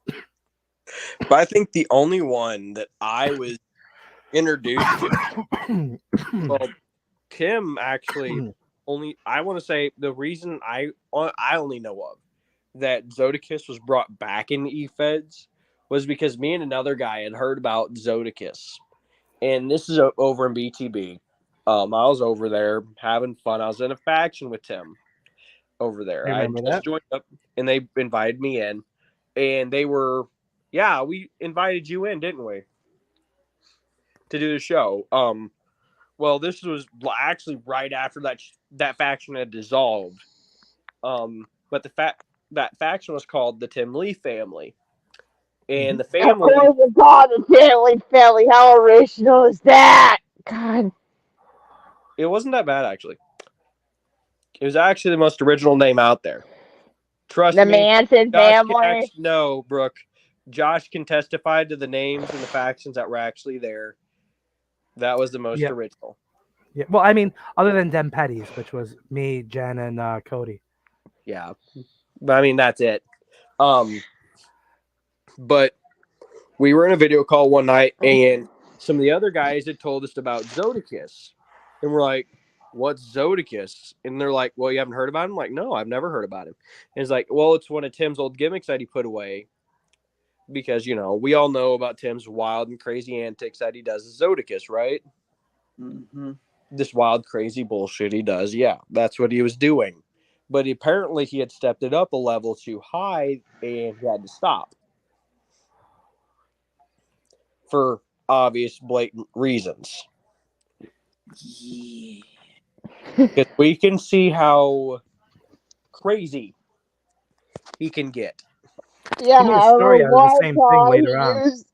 One time around, he used what? I used a machete against Zelzabar at riots at one point. That isn't the craziest he will ever do. He made a story out of this thing happening much later. The same stuff happening much later, where his profiles posting photos supposedly from Misty of him like cutting his face and everything all up because he got too into the character. Yeah, I remember that. Yeah, people started getting legit concerned for him. And it was a fucking weird. That was a shit show and a half, man. I appreciate stuff like that because that's the type of shit I would do. I would use something that like had actually happened, and I would fuck with people to convince them that it was happening again, just because I could, because I like to be a dick like that. That's great. And then what happened was that on a video call one night, and Tim had already had the thought in his mind about bringing Zodicus back because he was just doing his usual pacemaker stuff that you see currently, like the usual Tim Lee gimmick. Like the pacemaker gimmick was not even a thing. He was doing outlandish Tim Lee things. Yeah, it felt very Boss Hoggish. Yes, very much so. When he like Josh has seen him when he was even the suit he would wear then. Like that's the first vibe I got when I saw it was, hey, look, this guy's probably gonna go I don't know, chase down a Dodge Charger with a rebel flag on it. Yeah, because originally that Tim Lee was supposed to be a manager, from my understanding, But then he turned into a competitor for BTB. Now, fast forward, he already had the thought in his mind to bring Zodicus back, and then me and this other guy on the video call, we would stay up probably 1, 2 o'clock in the morning talking to each other. And then we were just sitting there bullshitting one night, and we were just talking, and we egged him on to bring Zodicus back for one more match. He's like, yeah, I'll do it. Fine. Fuck you guys. He did it, and the rest is history. He brought Zodicus back, and, well, it wasn't what I expected, but he said, I'm not, like, if I bring it back, like, since I'm bringing him back, I'm not putting him back. I'm not, I'm not stopping. Like, okay. But this time he stopped for a little bit. We don't know why. Well, he even brought it back against Gage in After Yeah, Dark. he's doing fucking Zodicus and After Dark. But he was stopping for a little bit after he went into Heresy. And I'm like, Zodicus, I thought this motherfucker was dead. Exactly. And He then, will never die. and then I watched it, and I'm like, holy mother of cocaine. Okay. Trust me, evil Ned Flanders can surprise you every once in a while. Oh, I talked to Foss about his match against him in Heresy. He said he's having fun with it right now. And I said, boy, if you guys don't have match of the week for this, I'd be disappointed.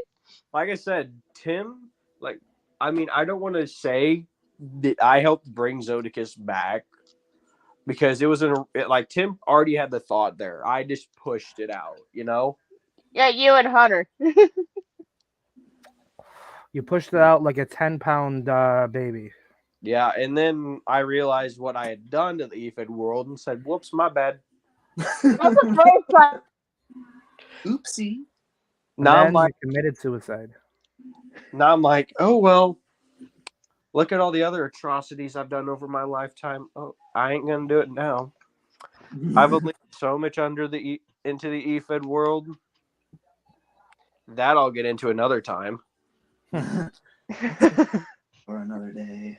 Yeah, that is a very big issue for another day. That is a tale for another time. It is. God, there's so many atrocities committed.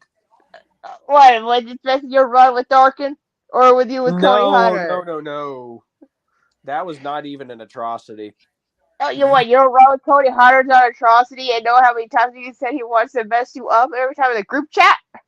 Okay, look. Cody Hunter has an obsession with me. Not my fault, okay? Isn't he like this when you were a tag team, or what? Okay, look. Cody's just a weirdo stoner. He is a weird fucking dude. He is. He always has been, though. He really always has been. Yeah. I remember, he was a great dude. I remember during the initial IW run of mine, when, Gary was still around, he'd have these spirits where he'd just, go and boot up a fucking live stream randomly. Gary would, and just, people would randomly pop in. And that dude was someone who would constantly pop in and just do a bunch of stupid shit. Yes. Oh, it was... Oh, Lord. Wait, who are we talking about at the moment? Cody Hunter. Cody Hunter. Sorry, I got confused. I got lost for a moment. Again, you're the worst your tag team list. Look, don't even worry about my tag team partners, okay? That's not even worrying. Let's not even get talking about that. My list of partners is better than yours. Oh, I know yours is. Mine is cooler. You got a team with Tony. Yeah, I was unsafe and insane with Onion, so that I am jealous for. I was also a tag team with Kiwi. My first tag team partner was fucking the first person I won tag titles with was fucking Ethan Carnage. Wow.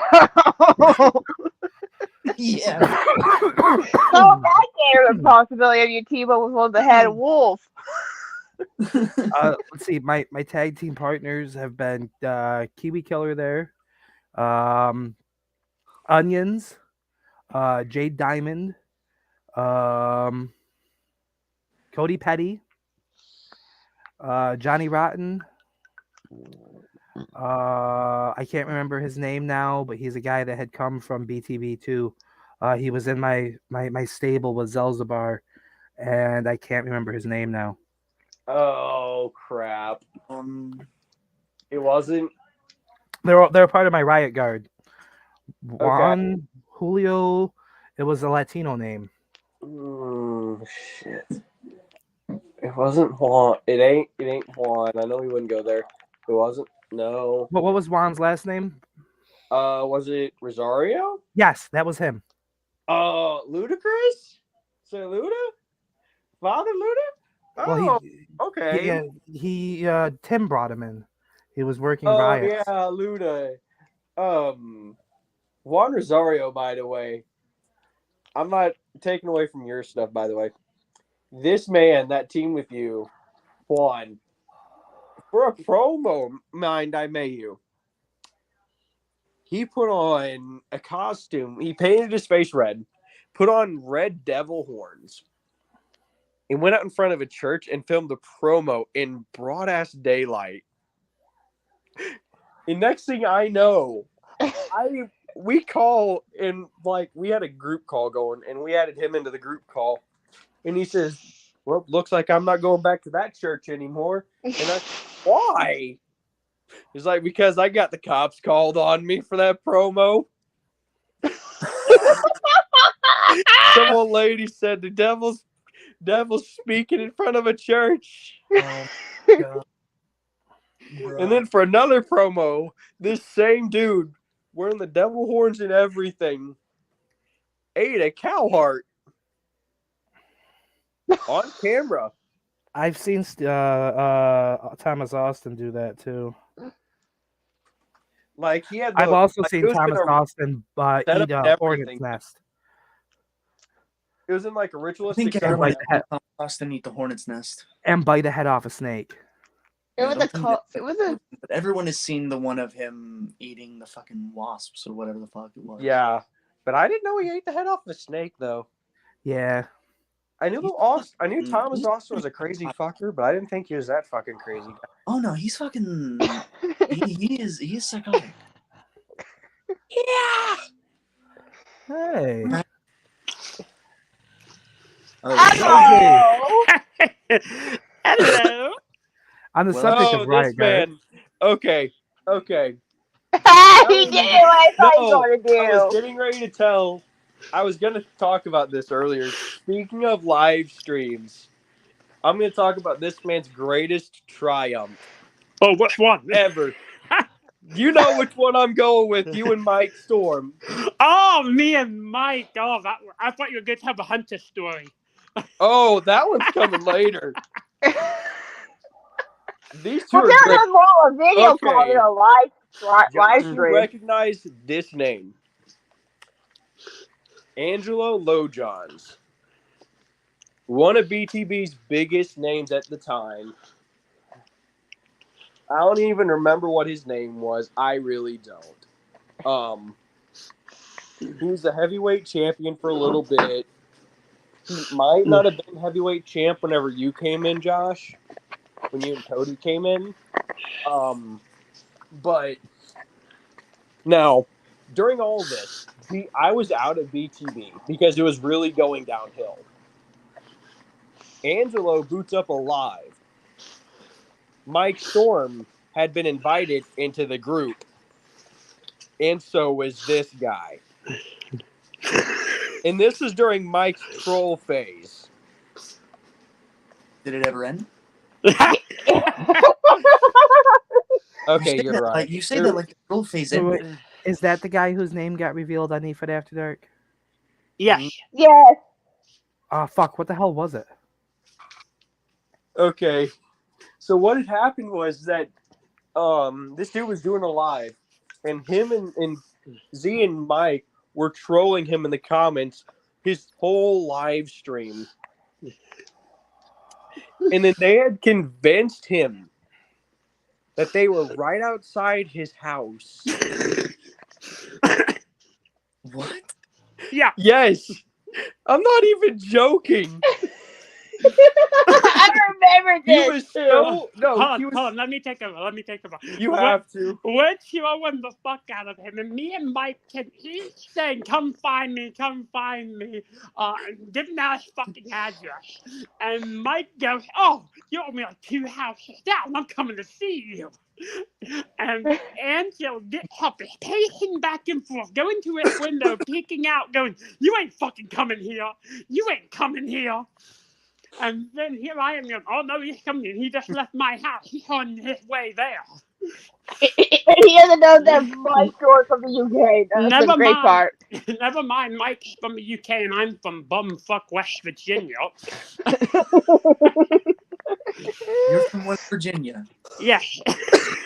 Shit, you might not be that far from me. Oh fuck. I'm like maybe a couple hours away from the West Virginia border. Oh fuck. Okay. Have you ever heard of I'm Hollywood not far Casino? either. Have you ever heard of Hollywood Casino? Do what? Hollywood Casino. Have you ever heard of it? Not right off. Look it up. I'm like 10 minutes from there. If you're not far from there, we can meet up and do some shit. Oh Okay, shit. finish the story. Yeah. Finish the story. So, so he takes him back and forth. I'm like, "Yeah, he just left my house. He's coming right over to you." And Mike Storm said, "Yeah, I just took a Greyhound bus to get there." Fucking Angela goes over to his desk, opens it up, pulls out a fucking Glock on camera and loads the Glock. It's like, "I'm gonna fucking shoot you in the head." So he pulled an Arn Anderson before Arn Anderson. Yeah. Yeah. The best part of the change was also the comments as well.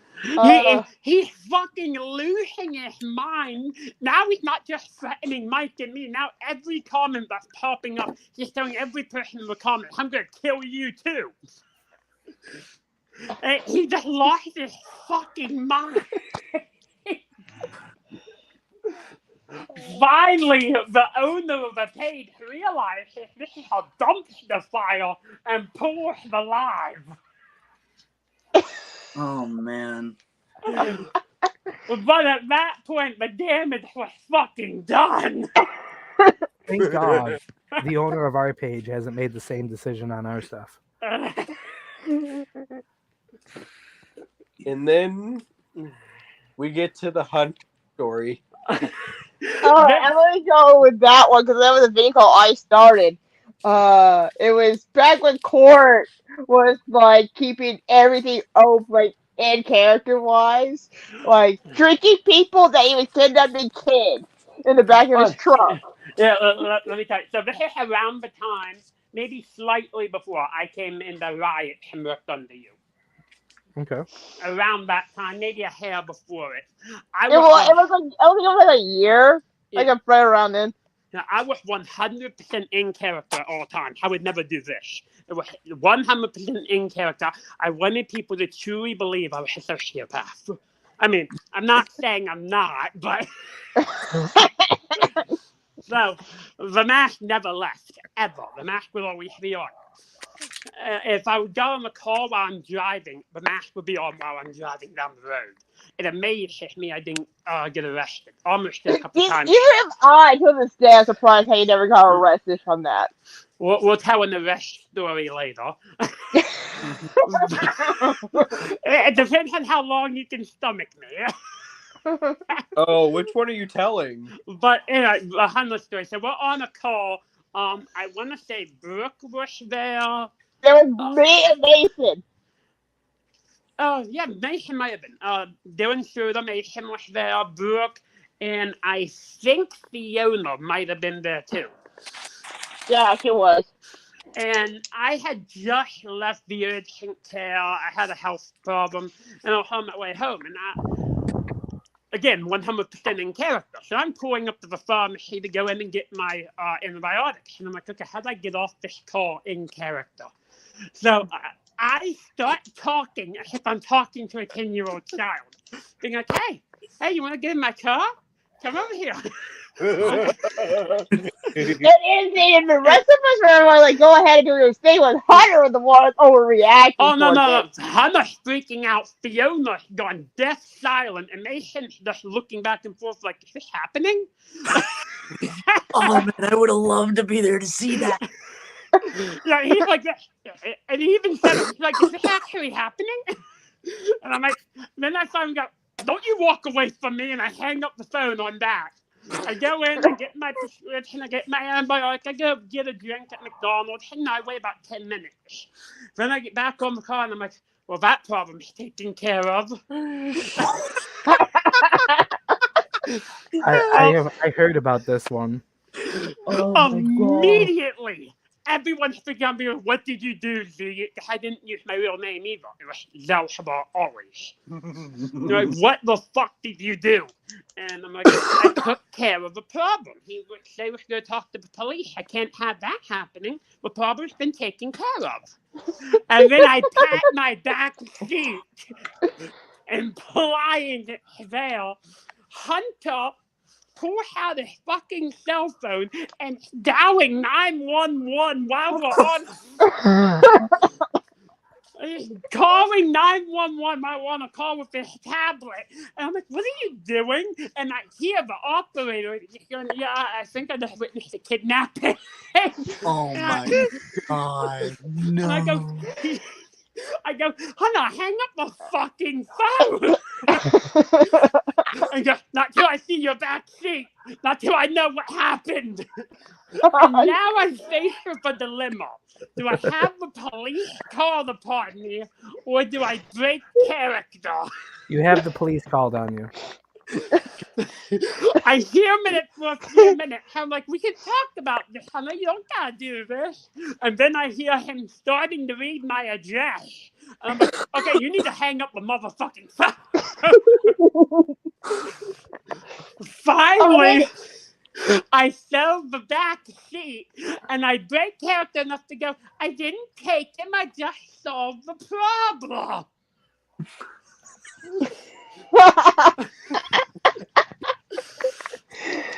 Hunter's calming down, but video call. Watch that Bellevue was showing off Mason his knife collection with Hunter also on the call, and he just straight up freaked Mason out by licking his knife set, and I was like, okay.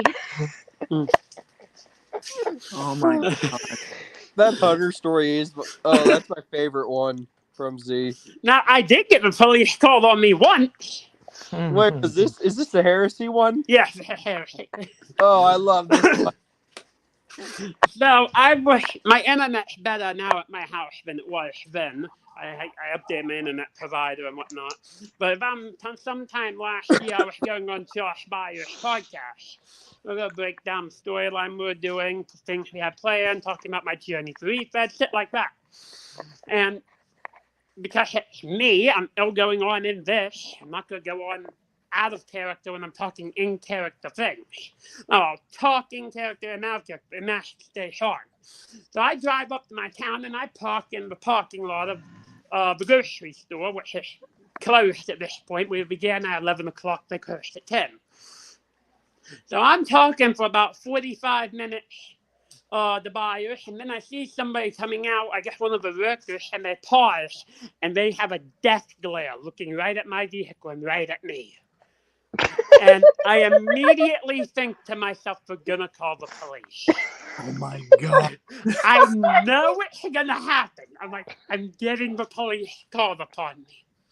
And very quick, we go like this, and start bolting in the other direction. I'm like, yep, I'm getting the police called on me. So we continue the sit for 20 minutes. It's all live. I mean, I can share a link to the podcast if you want to see it. Oh, my God. And sure as shit, pull up along my old beat up Jeep, a fucking state trooper. I'm like, what is it? And he's knocking on my window, and I go like, hold on, Bias. I set the phone to the side. All of this is there again. And he goes down the window like, what's going on? I go, I'm doing an interview. He goes, why are you in a mask? Why are you in a clown mask? Are you planning on doing anything? I go, no, I'm doing an interview. I'm in character. That's all. I've been here for the past 45 minutes. I can show you the phone. And he just looks at me like this. And then backs up a couple steps. And I'm assuming he's about to pull his gun. And goes, okay, I'm going to come by in another half hour. Try not to be here.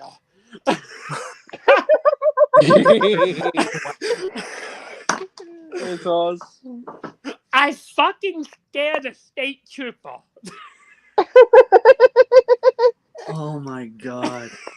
That is everything. Oh, you have to tell them the story of me and you whenever you were walking home one time and the cop thought you had a machete on you. Yes, and I didn't even have a mask this time. So I don't know if you've seen my newer stuff, but the trench coat is a staple to the character now. It's also my normal winter attire. And my car's beat up at this time. I think I had a flat tire, but I needed to go to town for something. So it's about a 5-mile walk, but I don't give a fuck. So I go to town. I have my phone, a mobile battery pack, and a connecting cable to the two. I go to town, get what I need, and I'm walking. I'm like 10 steps from the store. Lights beside me. I'm like, what the fuck is this now?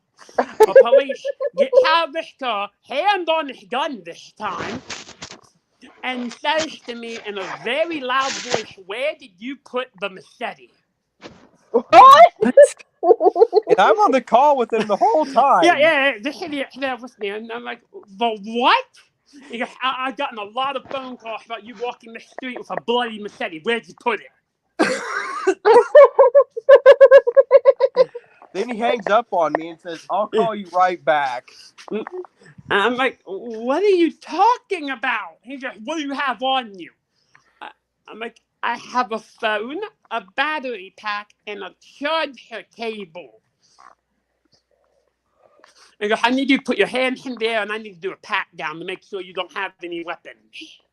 Oh my god. And he has his hand on his gun the whole time.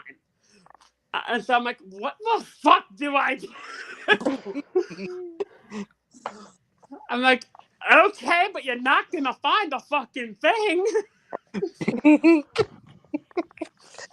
He's like, do you have identification? I go, no, I have a phone, a charger cable, and a battery pack.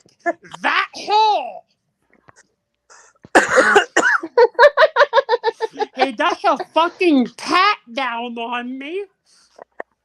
There's every fucking pocket on my coat. How the fuck I'm supposed to fit a machete in a pocket of a trench coat? Beyond me, but he thinks I did. Tells me I need to stand by his car. He goes through the woods for a few minutes with his flashlight, looking for a bloody machete. Oh my god. I'm standing there for 20 minutes, and the only thing I'm thinking is, why the fuck is this happening?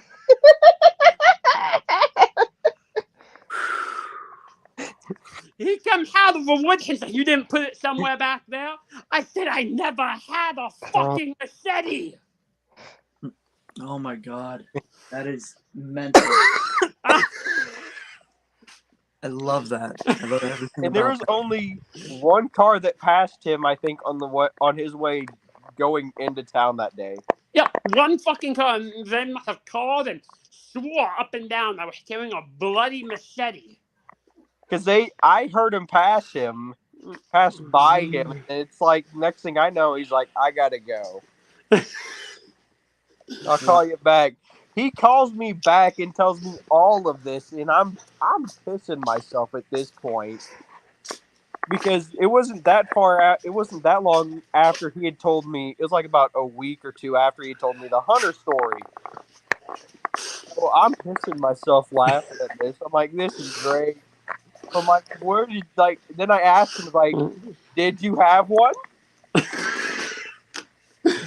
I didn't even have my mask. It would be worse if you did have your Oh mask yeah, on, yeah. bud. If you just walking down to the store with the fucking mask, and at this point you just bring it on yourself. That's the thing. He was in West Virginia with a blazing Mothman, and they think they will trust the clown with the stinking clown mask. Oh yeah, and it's like fucking West Virginia too, so like, it's like the intelligence level there isn't all that high. Yeah, it ain't that high. Something about me and police, they just don't like me. They really don't. Or But they really for like you. a moment. Oh yeah, by the way, it looks like I'm about 7.5, 8 hours away from that casino. Oh, fuck. So you're like on the other side of the state, looks like. Yeah. Damn. Yeah, I'm like a couple hours out from like Huntington. Mm. Damn, that sucks. If the gas was so expensive, if the gas were so expensive, I bet that'd be worth the drive and journey right there. Mm. I don't know what Dirty Blair promo. Here comes Zoza Bar. The Z and TJ Blair promo would be good. Would be gold. Oh, dude, you need to be in BLW. Mm. Right now. Yeah, it is. I'm actually getting ready to record another one for you and one for Lee. Oh, hell yeah. But I decided, okay, I've got to pop on here and play a little bit. He did. You always do. I don't remember. I posted something today, didn't I? Yes, you Yes, did. you need it. Okay.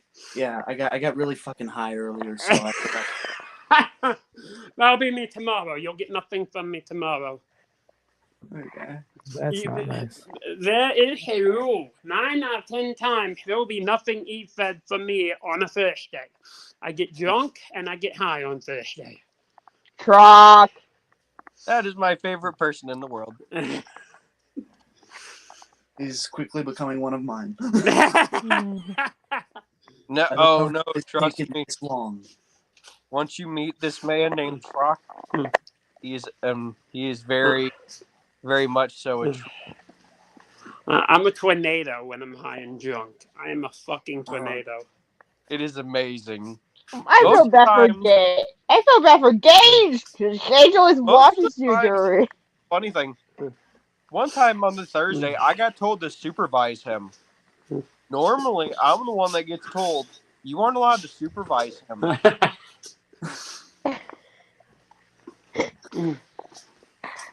See, that's the point. That's the point that's made. I'm not allowed to supervise him when he's high and drunk. Bad shit happens. Yeah, it does. A lot of ideas float around in his head, and I'm just that voice of consciousness that's like, do it. Do it. Because of Truck. That's why we got the fall storyline in that house right now. Oh, so I created a brilliant fucking story while staring out of my mind. I helped. And This is our brainchild. And we're doing it in DC, making a pagan god that can create life out of thin air. Yes.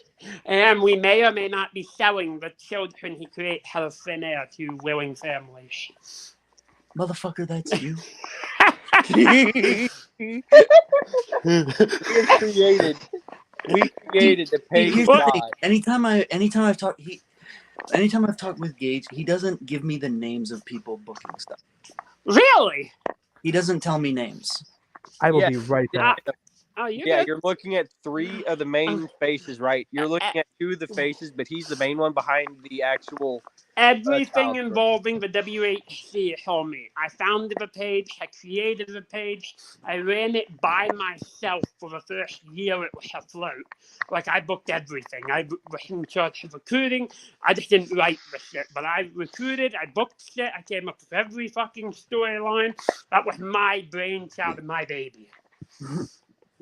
Yeah, he told me he doesn't like bringing up name. He doesn't like naming the bookers for reasons, but so that was you then. Yeah. I'm in Yes, charge it's of the him. W8. I'm in charge of Nation's storyline. Oh boy. Oh, All boy. the pagan god loveliness is all him, and it's a brilliant idea. And how he played it off right now is glorious right now, how Mason's playing it off. We could not even. The funny thing is, when we did this, I think me and Z were talking about this. We were thinking like, who would really be good to pull this off, and we couldn't name anybody that would be charismatic enough to pull off what we needed to have done for this storyline. Then all of a sudden, Dylan's name came up. We're like, he could do it. And then out of nowhere on the video call, we explained to Mason what the story was, and he's like, I am, and he was down. Oh yeah, everybody said no way Dylan's going to agree with it. No way he's going to do something like this. He'll have nothing to do with it. Mickey, what if I asked him? Yeah, it's like something about me. nicely. People don't like to tell me no. Yeah, it's like it's like he walks up to the door. Is like, they'll do it if Uncle Z asks. Uncle Z. People don't like to tell me no. Somehow Mason said he like, hey, I need something fun for once in a while, and here we go with the pagan god. It's entertaining. Okay, But I need to know. Let's go on YouTube. I don't want to get McLean in trouble when I bring out what I'm about to bring out. Yes. There's already a guy who's taking. You found it? Yes, I found it. Hey, Z, hold on. Send a picture of that. If you want to make a meme, send it to AB up here. By the way, let me ask. Josh, do you put this on YouTube? We're on YouTube right now. Okay, I don't want to get you demonetized, but I want to show something. Oh, I'm not even monetized, so it's no big deal. Oh, okay. So, okay. So, this is gonna be great. This will be relevant, actually, to one of your promos you did on me, Blair. So, well, hold on. Well, let me give you a quick reference to something, okay? Yeah. If you're concerned about any of that, allow me to just show you this. Where is it? Oh shit! It's not here. No. I thought I had it on. I don't have it for the video uploaded in here. Bruh. Oh, whoa. You might be able to see it. Can you see it in this? You can see. Take a look at the guy in the. And I got blocked by David Jones because I said hello to him too many times. He had a dildo taped to his head for the entire 3 hours we were on there. Oh, he even went on so far as to deep throat the dildo at one point. Okay, about Coach, what I'm bringing up. Okay, so Blair, in my bash promo and our promos back and forth, I mentioned that with more layers of Zelshaba. You covered the initial clown. I talked about when I was king, and I talked about when I was god. But a couple muddy areas, not the area I was talking about, but there was a time where I tried something different. It actually stemmed from a call and the memes I would do. I created a sub gimmick of Zelshaba called Uncle Touchy. Yes. So, think everything I'm doing now, but instead of feeling like Zelshaba wants to kill you, it feels like Zelshaba wants to fuck you. Jason Sanders did that for a bit with Uncle Touchy. Yeah, but did Jason Sanders have this? I mean, Jason Sanders appeared with his mom in like the Borat suit. He was in the Borat suit, and then there was the time he posted with the sock covering his dick, and like his dick is right here in the middle of the screen, so you can see it. Oh fuck! That was UPW days.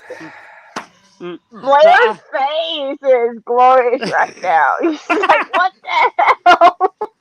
No, I mean, that's not what I was alluding to in my promo on you. I'll get to that. But this is another subsection of Zelshaba that not many people know about. If you're not in heresy, you probably never seen it. It appeared a couple times in Heresy, a couple times in MPCW, and appeared once in UWO. I know I saw it talked about. I don't Yeah. remember how old it is, but I know it was talked about. I want to say, have you been, did you introduce this a while ago? What, this or Uncle Touchy? The dildo. The dildo, I want to say I introduced it a year and a half ago in my match against Grim. Yeah, I do believe you, Dave. You showed it on an early episode of season 1 of Shooting the Shite. I might have. When you were you and Schwab were the guests. Yeah, I might have.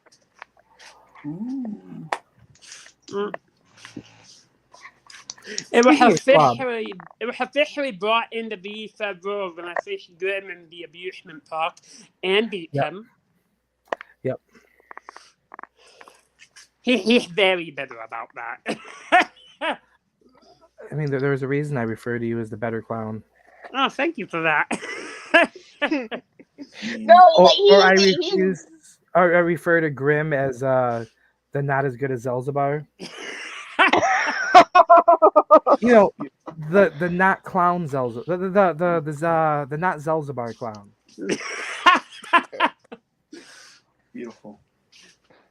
Dude, it amazed me how legitimately pissed off he is. He's like a Tony Sterling, a crooked judge. You can never trust the thing he says. And I'm like, He didn't judge it. I did. I know. I'm like, Tony didn't judge. I didn't know you were judging it, though. I did not know that. Yeah, I judged it. Jason Sanders judged it. There was a premier group of people who were very, very well respected throughout the community at the time who were judging it. I did not know that. I knew it wasn't Tony, but I did not know who it was. So it's good to know that it was you and Sanders.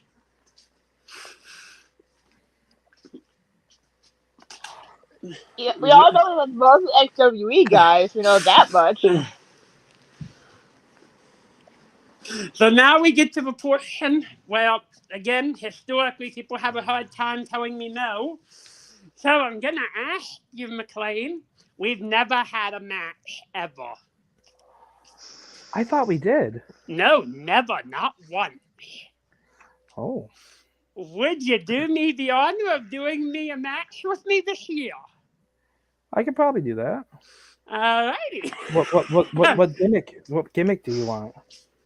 Oh, dealer's choice. Anyone you want to bring, I'd love to work with. Because right now I've been doing Dusty Love, the front door man, over in XWE.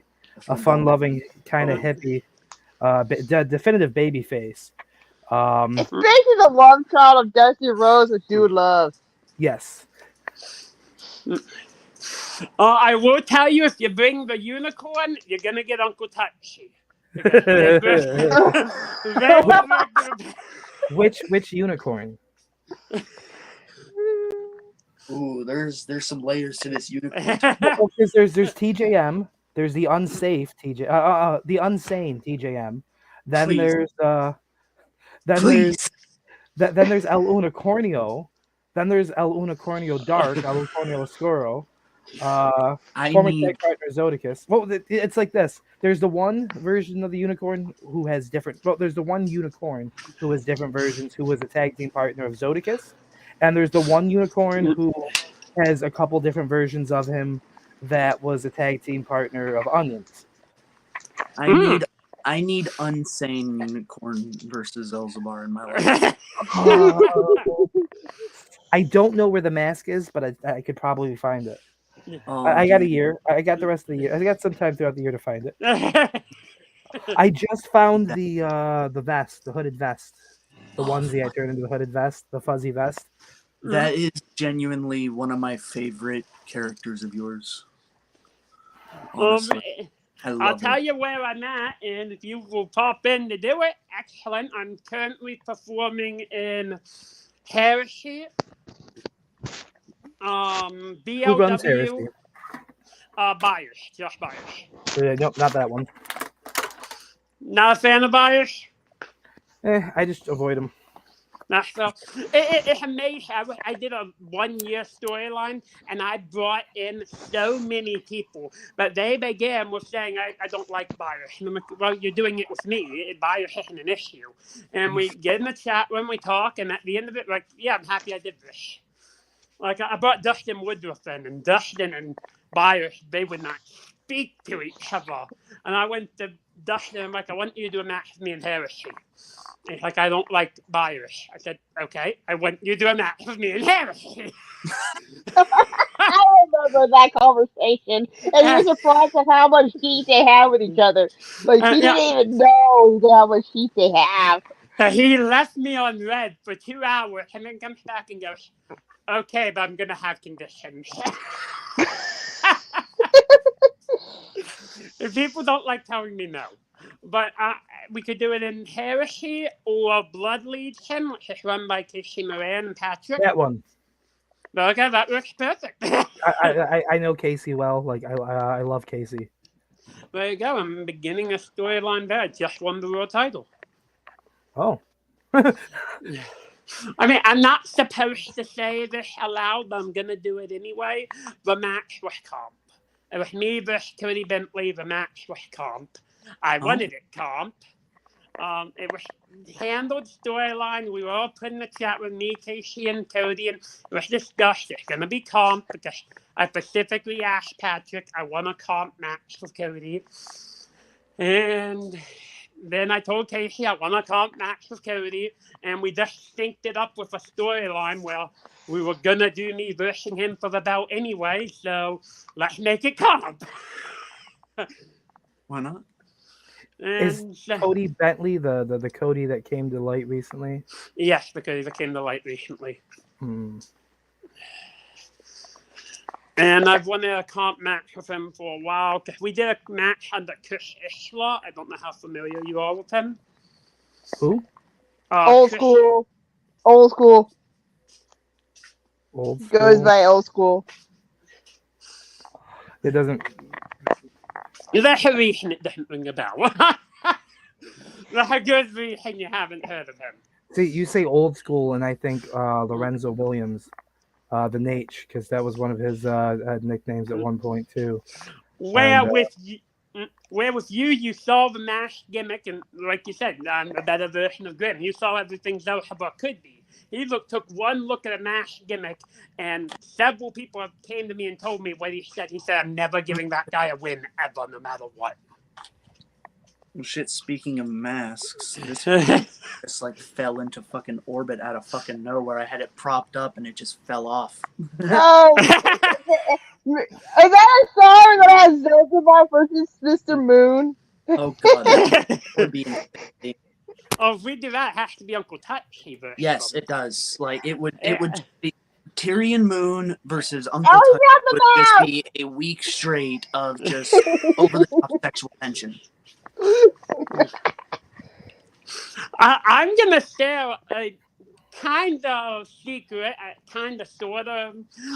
The back and forth I had with you, so Blair, I have not had a back and forth this periodically. The promo after promo, where I'm engaging and wanting the promo each night. For Yeah, half a I fucking haven't year. had that very often. It's very often that I have a setup like this where I just have someone that just keeps me engaged. So yeah. I want to say I made the right choice coming to BLW. IW fell through.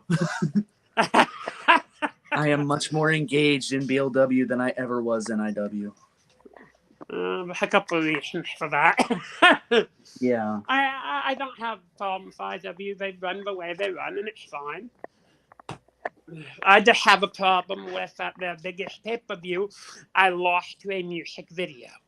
I put out 2 promos. My opponent put out a link to a music video, and I was given the L. Who was your opponent? I don't remember, but I remember looking at that and being like, this is what you're taking the belt off me for. This is how I'm losing. And that's ridiculous. Yeah. a music video. A music fucking video, and that was when the big walkout happened, and that happened. Mhm. Was it? It was around Yep. that time? Right around that time, like 2 weeks before the walkout. Oh shit! How did you get wrapped up in the HSW stuff at all? I did, but not wanting to be. Okay. Yeah, I was a little bitter about the music video thing, and I had just gotten pneumonia, and I believe I messaged you at the time, McLean, and I told you I'm not going to be able to pop in for the next season because I Yeah. have pneumonia. And with me, pneumonia's not a 2-3 week thing. It takes me a couple months to get over it. Had it awesome. He has a world record of getting it the most times to survive every single bit of Like, it. I'm going to tell you something. You're going to swear I'm lying to you. I swear to you I'm not. I've had pneumonia about 50 times in my life. Damn. That's a lot. Yeah, I I have still think that's still a record. I have what they classify as chronic lung disease. Mm. Basically, it means if I get any kind of respiratory bug, if I don't treat it immediately, within a week or two, it will be pneumonia. Yep. Oof. But yeah, I got wrapped up in the HSW thing. I was taking a break from IW, and then Jack Dawson, of all people, drags me into HSW, and it's like I told them you're going to compete. And I hit Jackie up, and I said, Jack, I said, why the fuck would you say I'm competing? I have fucking pneumonia. And Oh my! well, because he didn't give a fuck. No, he didn't. And he said, well, I told everyone that you said you wanted in, and you told me you were going to compete. I'm like, I never said any of that to you. Here's the thing. He probably got so fucking high he imagined the conversation. So I do the first week. I put one promo out for a 2-week card, and I feel sick to my stomach doing it. The next week comes around when I'm recording over in this area, and I set a chair up. I do a sitting down promo. Think how many times you've seen me do that, but I'll tell you how bad I felt. I'm doing a sitting down promo, and I legitimately passed out during the promo. I was so sick. Damn. I know during that first run of HSW, the very first show, I actually had a brutal fucking bout with COVID. And won the fucking world title. Did you put on the Vegeta shirt? Yes, he did. I'm just noticing. Oh. I love it. Hold on. I'll fucking back this up a little bit. You see how unwell this fucking fits me. I might have to dip for a minute and switch phones. If I dip out, it means the phone died, and I'll be back with the other phone. Okay. It's cool, but there's also this. Which you can get on our shoptheshite.com by just logging into the website and going to the website, and you can support Shooting the Shite with a Shooting the Shite t-shirt, which I don't know if you know this, but we also have a Missing Altar Boy t-shirt. We have a Shooting the Shite hoodie. Right.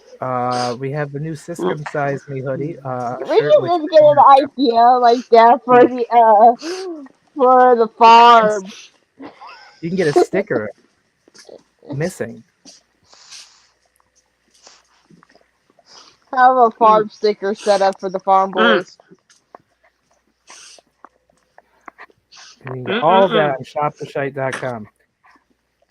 Fun. Also, we can't forget this. Oh, yeah. So, I'm also here for one more piece of business. I want to get it out of the way. I'm going to address, I am 9-0 against Lane. We've had 9 matches, 3 comp, 6 storyline. He never gets put over me, ever. 9-0. He's waiting And for him to reach double digits. he wants to try again.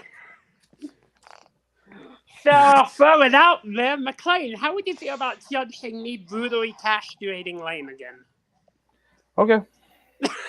We'll judge it live on air. We'll judge it live There on you air. go. Let's have a live shooting the shite panel of. Though I should warn you, the last time we judged a match live on air, our decision was not the final decision. Okay, Yeah. that's fine. It will be with this. Okay, so this is a thing now. This is a thing. Which led to this, the Vin Vine Slayer of the Iron Bison T-shirt. Ah. Does Grant know about that shirt? Yes, he does. I'm surprised. Like, he hasn't bought it. I'm surprised. Another fun fact, I'm technically undefeated this. against Grant. Me Wow. and Grant have had 3 matches, 1 comp, 1 tag team, 1 storyline, and all 3 times have beaten him. Unfortunately, he's dead because I would love to see a match between Uncle Touchy and Rest in peace. a triple threat match. Rest in penis. All right. Old school, pigtailed, overly sexualized TJM Mm-hmm. versus the Sleaze versus Uncle Touchy. Versus who? Tyrion. Tyrion. Yes. There you go. A 4-way. You're gonna make Away from hell. Facebook. You're gonna make Facebook kill Ethan if you book that. you know, Tyrion. I get the feeling you really like things clean. Yeah, you just give me that vibe. The problem is, you see, I hate those words, but I just used them. Irony is when you tangle with a unicorn, we're naturally horny, and things tend to get really messy. I'm talking the messiest. That your sheets are still sticking to you the next day, kind of messy. And I don't know, Tyrion, if you have what it takes to handle that kind of messy. I don't know. I'll have to ask him. That's on time. Tyrion comes to play. the sheets could have been sticky from semen or blood. Either way, they'd still stick to you.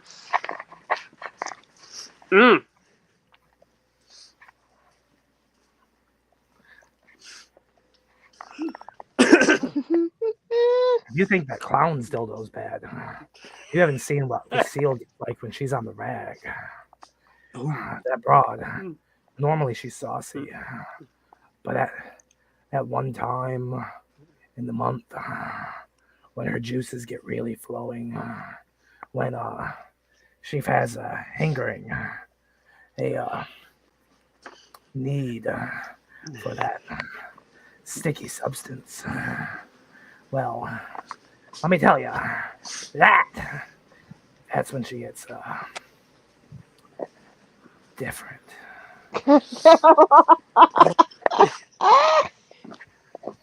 Oh, fuck.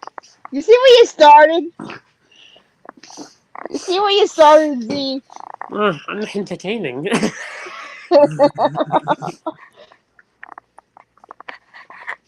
And you'll never be able to call me boring. No. Don't think Challenge That's why we care about Boring.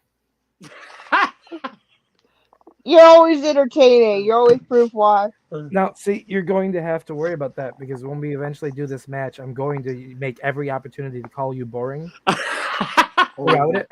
And I'm going to do so with a number of different synonyms so that I'm not just saying boring again and again and again.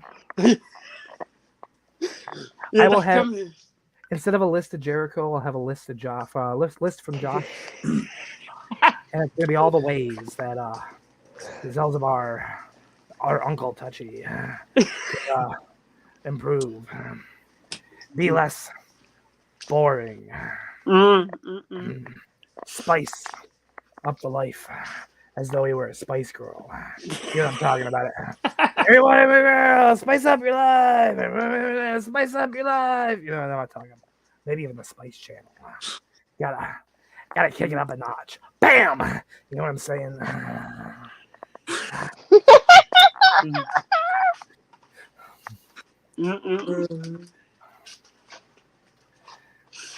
He's just downright dampening to the mood. And I'm not talking to the sheets, I'm talking to the mood.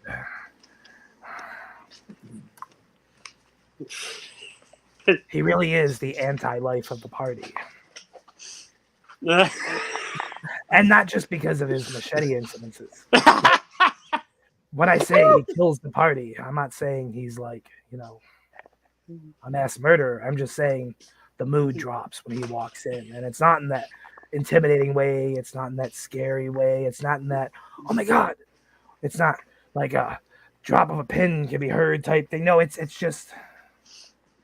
though the whole world goes into slow motion just by his very existence. And everything is like moving through water. And not because of some lack of adrenaline or because of being deep rooted in just, total petrification. It's just because he's so bland. And I don't know what's more bland. His generic scary guy, not quite TJ Vegas or even Grim the Clown or Zach Monster or any of them kind of persona, or if it's just, it's like a wet noodle in a wet paper bag. Also, I'm surprised about this match right now that how Bison's able to face Z but wearing the Zelzabon mask that he has as general. I'm surprised he hasn't used that yet. Oh yeah. Oh yeah, fun fact that Bison's son loves the shit out of me. Yeah. Fun fact, 2 of my daughters from my last marriage loved onions. Like one of them really wanted like a birthday card from Onions. He was going to send it to her. But then I don't know what happened. AKA the best man at my wedding. There you go. Like y'all might think you're cool, but none of you had the Stinky Pinky as your best man. So it would have been sweet if he still wore the mask as well the whole time. That would have been funny if he did. There are photos of us standing outside in the parking lot of I'm pretty sure he's got the mask on, and obviously we're not in petty shirts because we just got married, but I do think we have our just got married t-shirts. I don't remember. Oh, damn. That was 4 years ago, so. There's a photo somewhere on EWN of me, Killjoy, and Beast. I saw that photo. Yeah. How's it feel? Is Beast the same size as you, or almost the same, or are you taller than him? I think we're about the same height. How did it feel having Beast or better the same size as you? It's very rare I meet anyone the same height as me. How tall are you? 6'4". Oh, you got me by a couple inches. You got me by 4. It's not the first time someone's had that. Yeah, it's rare I meet anyone that the same height as me. Well, I know someone. Oh, I actually know someone in Eekbed who is taller than you. Oh, really? Who? His name is Thane Bell. In my bed PWL. He is 6'6.5". Oh, damn. Okay. I know somebody who's shorter than everybody on screen. John Wise. Really? Grim is a short fat fuck. Short fat fuck. How short is he? I think he's like 5'9". Oh, fuck. Oh, God. Yeah, that's pretty short. Did not fucking know that. He's a wee baby. Yeah. So it that's makes probably- sense. It also makes sense why Salsa Bar beat him at the amusement park now from the height Yeah, he's like- advantage. He's like a whole person taller than him. Yeah. Grim is like 2 inches taller than James Park. And like that's like maybe 1 inch shorter than Anton Garcia. Oh, we lost him. Oh, No. he said his phone died. So basically, what you're saying is Grim is in the Lollipop Guild. Yes. He represents the Lollipop Guild. The Lollipop Guild. I don't know that song. I know that feuding with Grim right now in XWE, he didn't give us the best work. Oh God, I remember. Didn't he say that you were fucking Casey's girlfriend or some shit? Yes. And that is hilarious. Even though I made me and Blakey Cannon in the Rumble promo. And also, if you know Casey, you know He doesn't like girls. no. And if he did, definitely not with boobs like Brooks. Like, you know, maybe like the Riley Reid, where they're pretty flat, like so they look kind of like a boy, but like,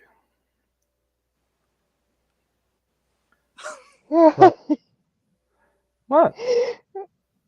Again, I love working with Casey. Again, I like working with him. He helped me out with a few spots going on for the Omen storyline, and we're trying our best to make it work good. Even though that your faction, because of stupid Mason in it, and it took over the spotlight. Yeah, he's got a habit of doing that. Right. So let's see how this goes. Even though that Mason is a good friend, but in character, he's a spotlight hog. Just a little bit. Mr. Megastar himself. He's gonna kill me later. I know it. He's gonna try to kill me. He always does. Even So though kill only him fate. first. Even Exactly. though he fate, always Lick like. his butthole. You didn't even lick it yet, and you're already coughing. Damn. No, because it's laughing because it's funny. And I'm back. He's back. I knew the He's phone was going back. to die at some He's better than ever. He's back. Man, this should have been the karaoke edition. Yeah, for real, right? We thought about how Mason might be a little bit of a spotlight hog. Yeah, and then Josh asked her to lick his ginger butthole.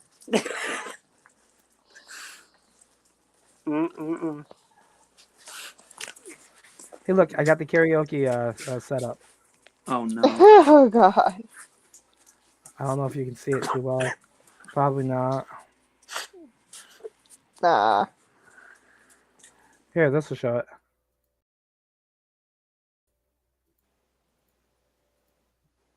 Okay.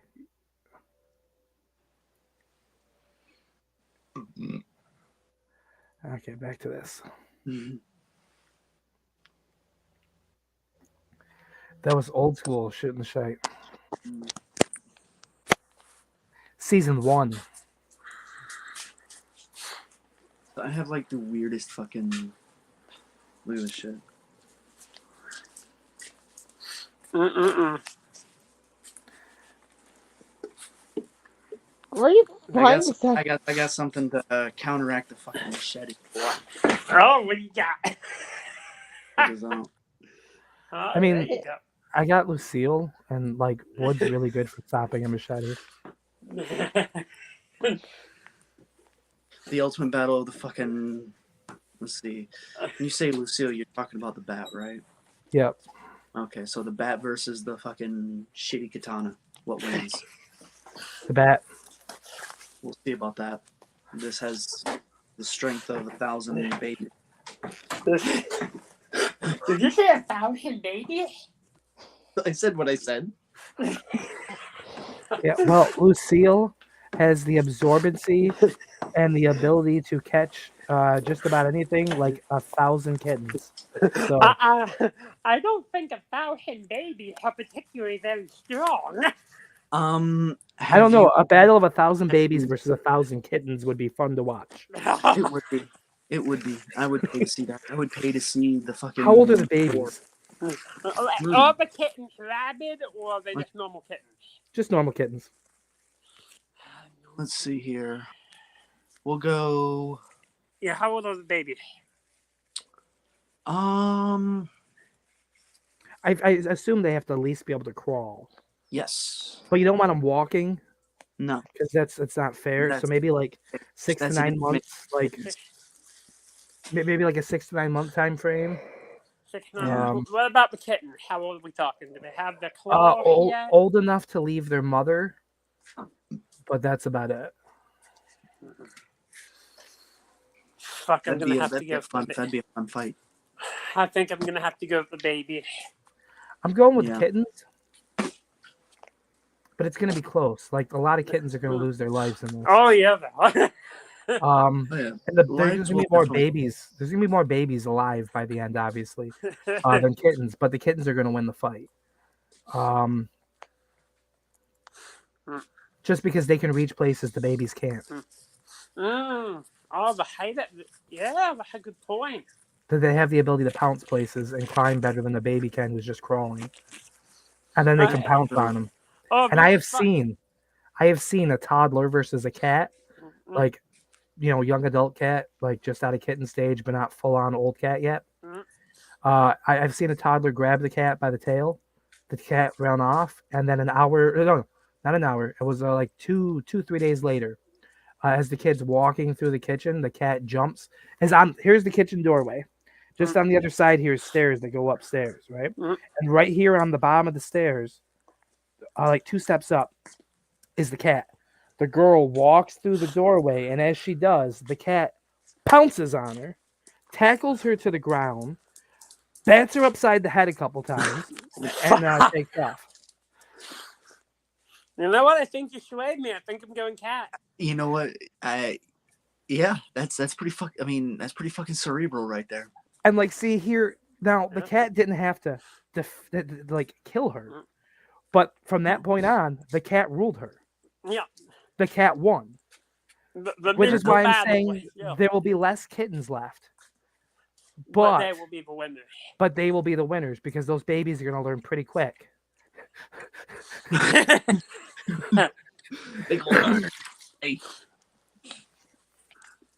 I figure you'll probably have most of the babies still around and about 250 kittens left. But the kittens are going to win. You know what? We'll bump the number up just to make it proper. There'll be the 300. The 300 kittens that survived. And those 300. How many babies are alive? Pretty much almost all of them. Because, except for the couple that Mother Nature didn't weed out before birth, that just were just too stupid to survive anyway. They probably did something to themselves. Fuck, maybe they were born autistic. That was the problem. I don't know. I'm autistic, so maybe it was the offspring of Blake and Brooke, and it didn't possess the skills to beat the kitten. And maybe it tripped over its own knee while it was crawling, and it headbutted the ground. And if it had been capable enough, it would have hung itself with the things from weights because of the serious concussion. But you can guarantee there's definitely going to be a Bible left next to whatever kitten it accidentally falls on. But then it's not going to survive. So.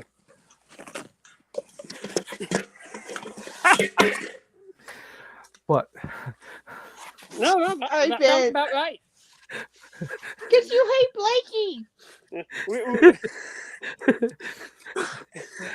We need to book this and a match. What? We need to get this at her right up. And Finally, we cat. need someone with musical talent. This is where Mason will steal the show. Yes. All right, Mason will come in and he'll perform a parody cover written by me of Disturbed's 10,000 Fists, and instead it'll be 1,000 paws in the air. Oh my god. We need to pitch this to him. 1,000 paws in the air. Well, we need to do 1,000 paws in the air. this. You need to play that joke card for Madhouse. This can be the pre-show match before we get to me versus Lane. Oh, yo, there we go. There we go. The baby versus kitten battle royale. I don't know. I think it would be a fantastic precursor to Dusty Love versus Uncle Touchy too. Oh yeah. Ooh, we're building a story. Because Dusty Love is all about cats. Like, he loves cat. Like, it is cat, right? And Uncle Touchy, I mean, baby just seems to go appropriately with. Okay. So like, it's the metaphorical cat versus baby. So are we building the first ever shooting the shite E-Fed card right now? Yeah. I mean, we are. fuck it, let's Baby do it. Battle Royal. We've got Uncle Touchy versus Dusty Love, right? You know what? We're gonna do it. I'm gonna make a Facebook group. All right. Mhm. It's gonna be the Shooting the Shite Facebook group, but we're gonna host an E-Fed. Like, not an actual E-Fed. It'll be more like amusement park style. Yeah. Like, Yeah. we'll do shows here and there with people from anywhere. All right. Yeah. And do there'll be small, manageable cards, Mm-hmm. and we will watch the promos on air, Yes. or maybe we do, like, we pick a month, and each week we do like 2 matches. Mhm. So like we have 8 matches totally booked over a 4-week time period. So this way it's not overdoing it, right? Mhm. And the first week we do those 2 matches, the promos for that. We watch them live on air. Mhm. Per match, we judge them. Okay. We move on to the next one. We watch them live on air. We judge them. Okay. I like this. And then for the grand finale, all right, we have this planned ahead of time. For the grand finale, the main event of the Shooting the Shite Mania. Mm-hmm. Shoot the Shite Mania. Yeah. Shite Mania. Shite Mania. Yeah, Shite Mania. Yeah. And you know what? We'll time it. We'll time it for like WrestleMania time frame too. So like we'll have a big. Maybe we'll start it the week of WrestleMania. Ooh. Fuck yeah. Okay, that Wednesday we'll do the first episode. Let's do it. So it's a 4-parter, and then the main event, we have 1 match, but it's a fatal 4-way. Okay. Oh, fatal 5-way. No, Okay. hold on. 8 matches. So there's 8 winners. 7. We do no. We'll pick our. We'll keep a running tally, and the week going into it, we'll do 2 matches, and those 2 matches, the final. So we'll do 6 matches, 3 weeks, 6 matches, right? Okay. For the final event, we have 6 people who've won different matches, Uh-huh. and we will book 2 matches out of this, Okay. and they will both be live promos. Oh fuck. Either way, even if we don't do it this way, our main event, our final show, the main event for it is going to be live promos, live judged. Ooh. That's something right there. Okay. Could be good. For structure for this, like, we'll give the people 5 minutes. All right. I will start a timer. I'll have a timer, get like a timer app, and I'll have that on the screen with the person cutting the promo. When the timer's over, if they haven't stopped, they're cut off. That's it. So they might not even get the chance to stick the ending. Yeah, Right. we can't stick the landing. You can't either, bitch. Exactly. Like, that's not happening. 5 minutes. If as soon as the 5 minutes is up, they are off the screen. Oh. And as soon as they're removed from the screen, we'll come back, and we'll talk about the promos. We'll decide on a winner. We'll talk about the promos, because they'll go. The next one will go, and then we'll talk about the promos. And obviously, the person going first may or may not have the advantage because there is the opportunity for rebuttal here. Ooh, okay. But that's something that will be taken into consideration too. Like, when we're watching, like, okay, yes, but they were only able to do this because of this. Like, it's something we'll have to take into strong consideration. But the fact Yeah. that they're also doing it live means they didn't have a chance to sit there and like plan what they were going to say. No. They only had the 5 minutes their They opponent was like- going. They did if we did fucking rounds, I'm not feeling rounds. Nah, that's a little much, but it'd be Maybe a future event we'll do future one we have not with this one it's like if we're doing the whole triple threat scenario, it doesn't really work to do rounds that way, but we have one-on-one scenarios. Yeah. It'd be I think a lot that's. easier to I think pull might it just off. keep it one-on-one, like the main event. Do a one-on-one live. I don't think I want to do more than that because, I don't want to take up a bunch of time in between promos. Like, I don't want to sit here for 25 minutes watching promos and then us make a decision Yeah. because there's a bunch of people. I'd like to keep it short, fresh. Have time limits on it. Have a whole little fun thing out of it. It doesn't really necessarily mean anything. But it's how people in the hobby are. They're all about getting an opportunity to win something. Oh, Yeah. yes, they are. Absolutely. This could be. Maybe I can talk. Maybe I can talk to Grant and I could talk to Phil and Daniel, and maybe we can do some sort of cross promotional thing. between the Yeah, two. because me and Philip talked about that from time to time. We both talked about how crossover shit between our shows would be fucking. So we should definitely set some shit up there sometime. That'd be fucking Great. awesome. Maybe we get a representative from each show for the main event thing to cut a live promo on each other. And obviously it's not like a judge thing, but it's just one of those, Yeah. It would be our for charity match, if you will. Mountain Dew presents match. Oh my god. Ooh, maybe we could do a whole team concept. Team? Say, you and me, or you, me, and Kiwi, or you, me, Kiwi, but whatever. On one side, we do our first one, then they do it, and we're just, and then that's it. Dude, it's And all together on the screen at the Bill, same Grant, time. and Dylan versus you, me, Kiwi, and Brooke. Mental. And we'd all be on the screen at the same time. And we'd have to sync with each other about cutting the promo. They'd have to do the same thing.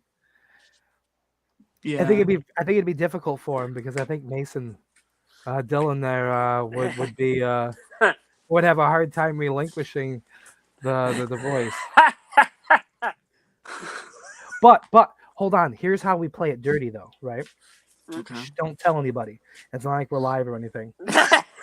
Not people can come back and look at the head of each. But the week of the match, right? Brooke gets sick, and we don't let anybody know this, and we replace her with Iron Bison. And he's the fourth member of our team. Oh, that would be. Oh, I'm sorry. I think Dylan would have a fit. Well, especially since he doesn't know he's cutting on Bison, because they'd go first, right? And then it's our show, so we get champion's advantage, right? By the way, it's gonna be Bison. And then we hop on, and it says Brooke, but it's Bison. And we just start. We go so far. We have Bison Lily change his name to Brooke's name, put Brooke's picture on his thing. Yeah. And just keep the camera off until it's his turn. Oh, no. See, it wouldn't be a turn thing. We'd all be going at the same time. Oh, fuck. Okay. So until it's time to go. He just sits there in the back room. Yeah. Yeah. Oh man, that'd be fucking amazing. And then we drop him in one at a time. It comes up for me, you, Kiwi, and then we get to the Brooke corner in the bottom. And it says Brooke, but that's not Brooke. That's Bison.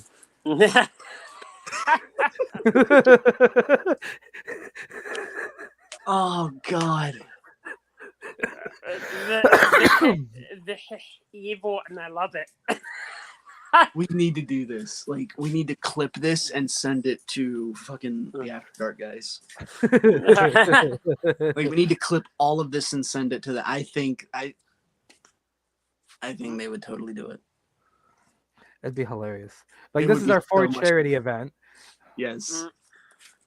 And then it's not actually judged, but then we visit the judges afterwards after some deliberation, and like Yumi and Kiwi there, we get some sort of like stupid disguise, whether it be something like the glasses and the nose with the mustache, or something that's very, or like we tape something, tape paper over our face, something to be like a horrible disguise, right? Oh, dude, I've got a ton of masks, so And we disguise our voices just a little bit.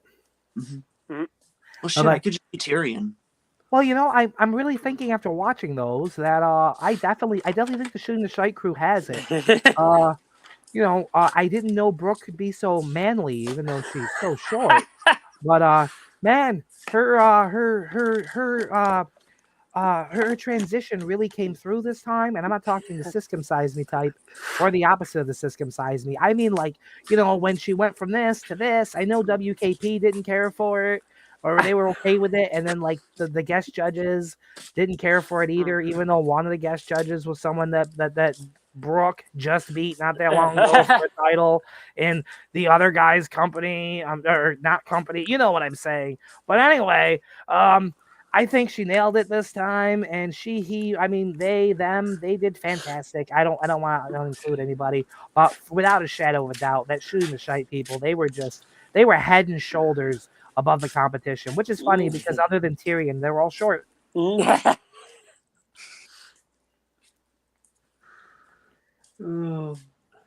be fair, though, I also look a lot shorter than I am. I look about 5'10" in person.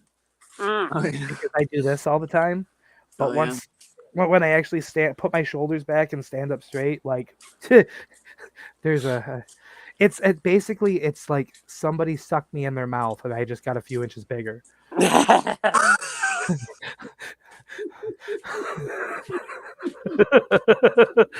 Oh, I'm hard now. That's what it is. I'm gonna have to clip that. Yes. I should go to Twitch and clip it right now. Oh man. Yeah, this needs to be a thing. I'm so hoping I get there fast enough to do this. Yeah, start watching. Yeah, go it. Clip.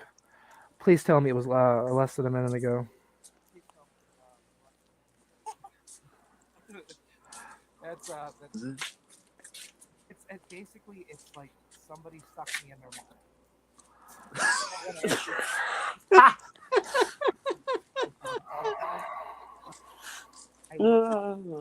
All I heard was basically somebody sucked me in their mouth. I look about 5'10" in person. I look about 5'10" in person. I do this all the time, but when I actually put my shoulders back and stand up straight, like it's basically. There we go. I look about 5'10" in person. There we go. There it is. What was all of my audio I was listening to coming through on your guys' end too? Yeah. Because I kept hearing it all get repeated. I'm like, oh shit. Hey, it's a thing now. I really liked that one. It's important. And you know what? Because it was so important and so awesome, right? I have decided that it is one of those things that no matter how you handle it, what you do with it, I don't know if you guys are used to this by now, but this is me stalling for time, waiting for something to finish. That's what I'm doing. I'm stalling for time as the video uploads, and I pretend like you don't know I'm about to replay it again, even though we just witnessed it, because that's how I am the Batman of the We expired do. equestrian society. 'Cause That's we're I'm sure that was probably really interesting. Unfortunately, it did not come through.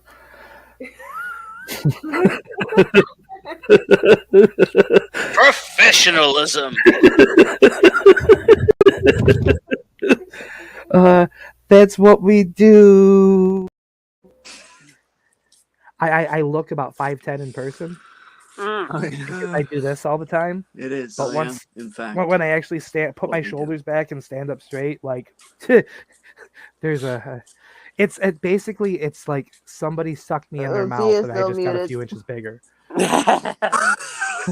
Josh is There we go. Oh, I'm hard now. Your phone's about to die too, so let me say goodbye. That's that. I gotta edit that out a little more. I left more of it than I thought I did. This phone's about to die now, so let me Oh, say no. goodbye.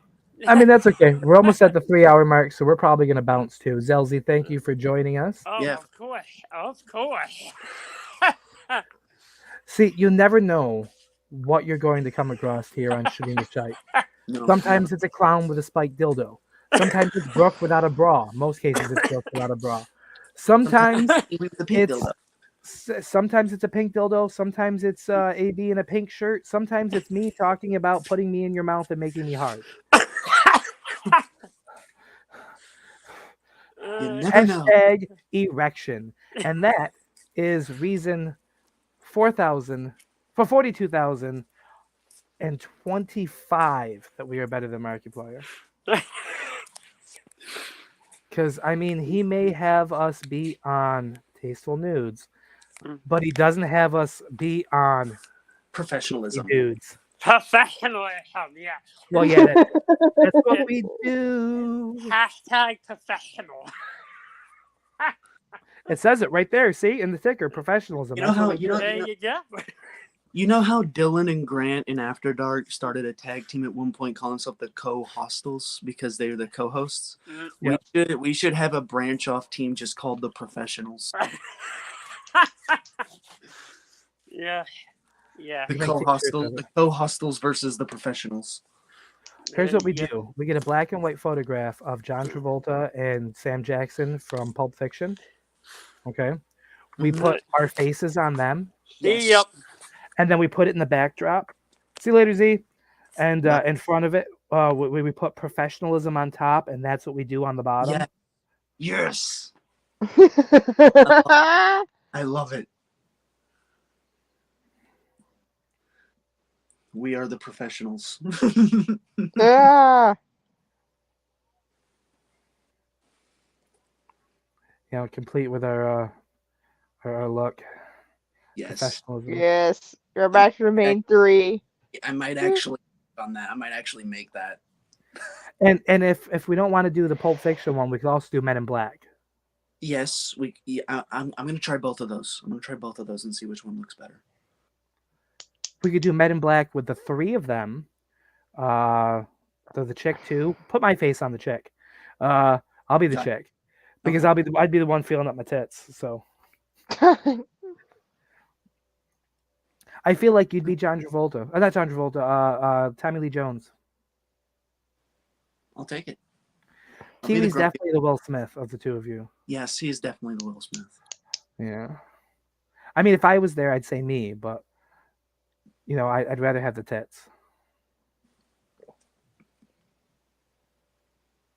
Like, is it a horrible thing to say that, like, I almost wouldn't mind being partially trans just to grow some boobs so I could play with them? Like, I don't want to cut my dick off. I don't want to circumcise myself, okay? But, like, I would not mind being able to play with my tits when I'm bored. That's a interesting way to almost end the show with that. Brooke, do you ever play with your tits when you're bored? She didn't answer. I don't know how to answer that question. Do you ever get bored and, like, just squeeze your tits? Like, hey, they're tits. These are, like, fun things to squeeze. Because, like, I would. I'll plead the fifth on that question. So the answer is yes. She squeezes her boobs for fun. Usually while thinking about Raven or Shane Douglas. I don't know why I said Shane Douglas, but it sounded good. Maybe even Shawn Michaels because her name is HBK fan on Discord. Um, I was and young when they made that. I was like you're around still high young. school or middle school when I made my first Discord account. You're still young. What are you talking about? I'm 25. That's right. You are the second oldest person on here right now, aren't you? Because AB, you're what, like 23? 24. I'm 24. 25. I'm 25 next Saturday. Ooh. I'm already 26 in July. I will be 38 in less than a month. Damn. I am beginning to get very old. Yeah. Fucking, you gotta start looking into the fucking old homes for you. I was thinking cosmetic surgery. Start with getting a pair of tits. Hey, that works too, man. You do you. I didn't work in it. You know, I would do ARP. ARP. Oh, AARP. Yeah, I do your taxes and everything and stuff.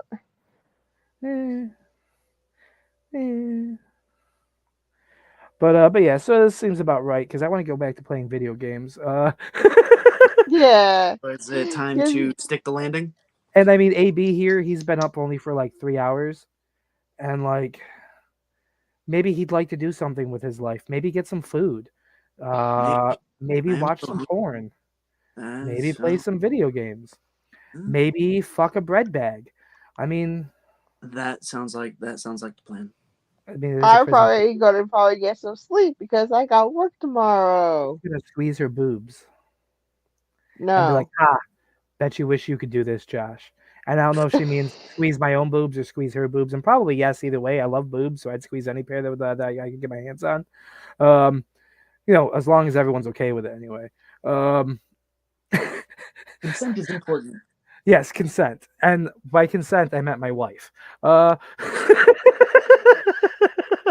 fuck the other person. Just not literally. I'm not looking for that. I just want to squeeze some tits. Maybe motorboat them. I don't know. Like, every time I say motorboat, I think of the movie Wedding Crashers. I think of Owen Wilson being all like, and Vince Vaughn being like, "Oh, did you motorboat? You motorboating bastard, you did you?" And like that, that's all I can think of. Have you ever seen Wedding Crashers? A long time ago. Fuck, I watched that movie a bunch when I was at a number of times at my mom's house because my mom had a huge thing for Vince Vaughn for a while. Mhm. Her heart always belongs to my father, aka Bruce Willis. Um, John He doesn't know McClane, that. Josh McClane, hello. I'm- Receding hairline, hello. Like, yippee ki yay, motherfucker. You know, I should make a T-shirt of myself like John McClane, yeah, that'd be perfect. but like I'll do it myself. Like, So you should do people where like remember when fucking Big Show first started in fucking WCW just as the Giant, and they said he was like Andre's son. You should start. You should have a new gimmick of Josh, the son of John. Why not just the son of John? Yeah, And son like, of John. That's the I name. wear a beater and the pants, and Yeah, like, I love it. people might think I'm talking about a different John at first because pants and a beater. Somebody else comes to mind that used to dress that way.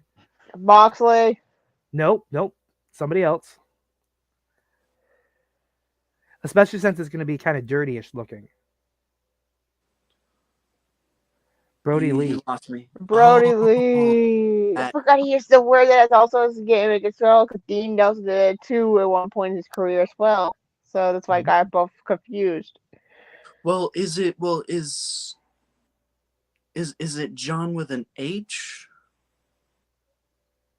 I mean, I'm going to say it, so you're not going to know if it's got an H or not. Well, you could have a fucking graphic, bro. Just SOJ. Yeah, just Saj. Yeah. Sounds like I'm saying Sarge with a fucking accent. or it sounds like I'm some like. It sounds like maybe I'm an Indian with a lisp.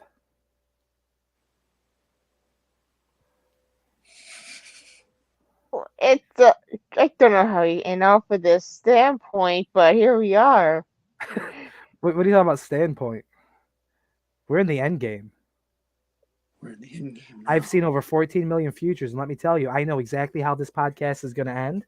It's going to end after I thank anyone who's still watching or has watched or will watch on YouTube, Twitch, Facebook, or will listen on Google Podcasts, Samsung Podcasts, Spotify. Checked out our website, shoottheshite.com, which has the podcast, which might be a little delayed because I may or may not have tried to install a script to the WordPress that may or may not have fucked up the database, and I haven't called support yet to fix the issue because they don't give me full control like I thought I was going to have. Or hit us up on shoptheshite.com and buy a shirt like the one I'm wearing, or any of these other things, or check me out streaming videos with gaming throughout the week, which you can check on the Twitch schedule. Exalted Father Plays, or checked out anything that AB here does, which hopefully we can start putting over here soon too. And any of those things. After saying all of that, AB is going to do his and then it's going to be over. And that's exactly how it ends. I know this already. Revolutionary. Yeah. Visionary. Visionary.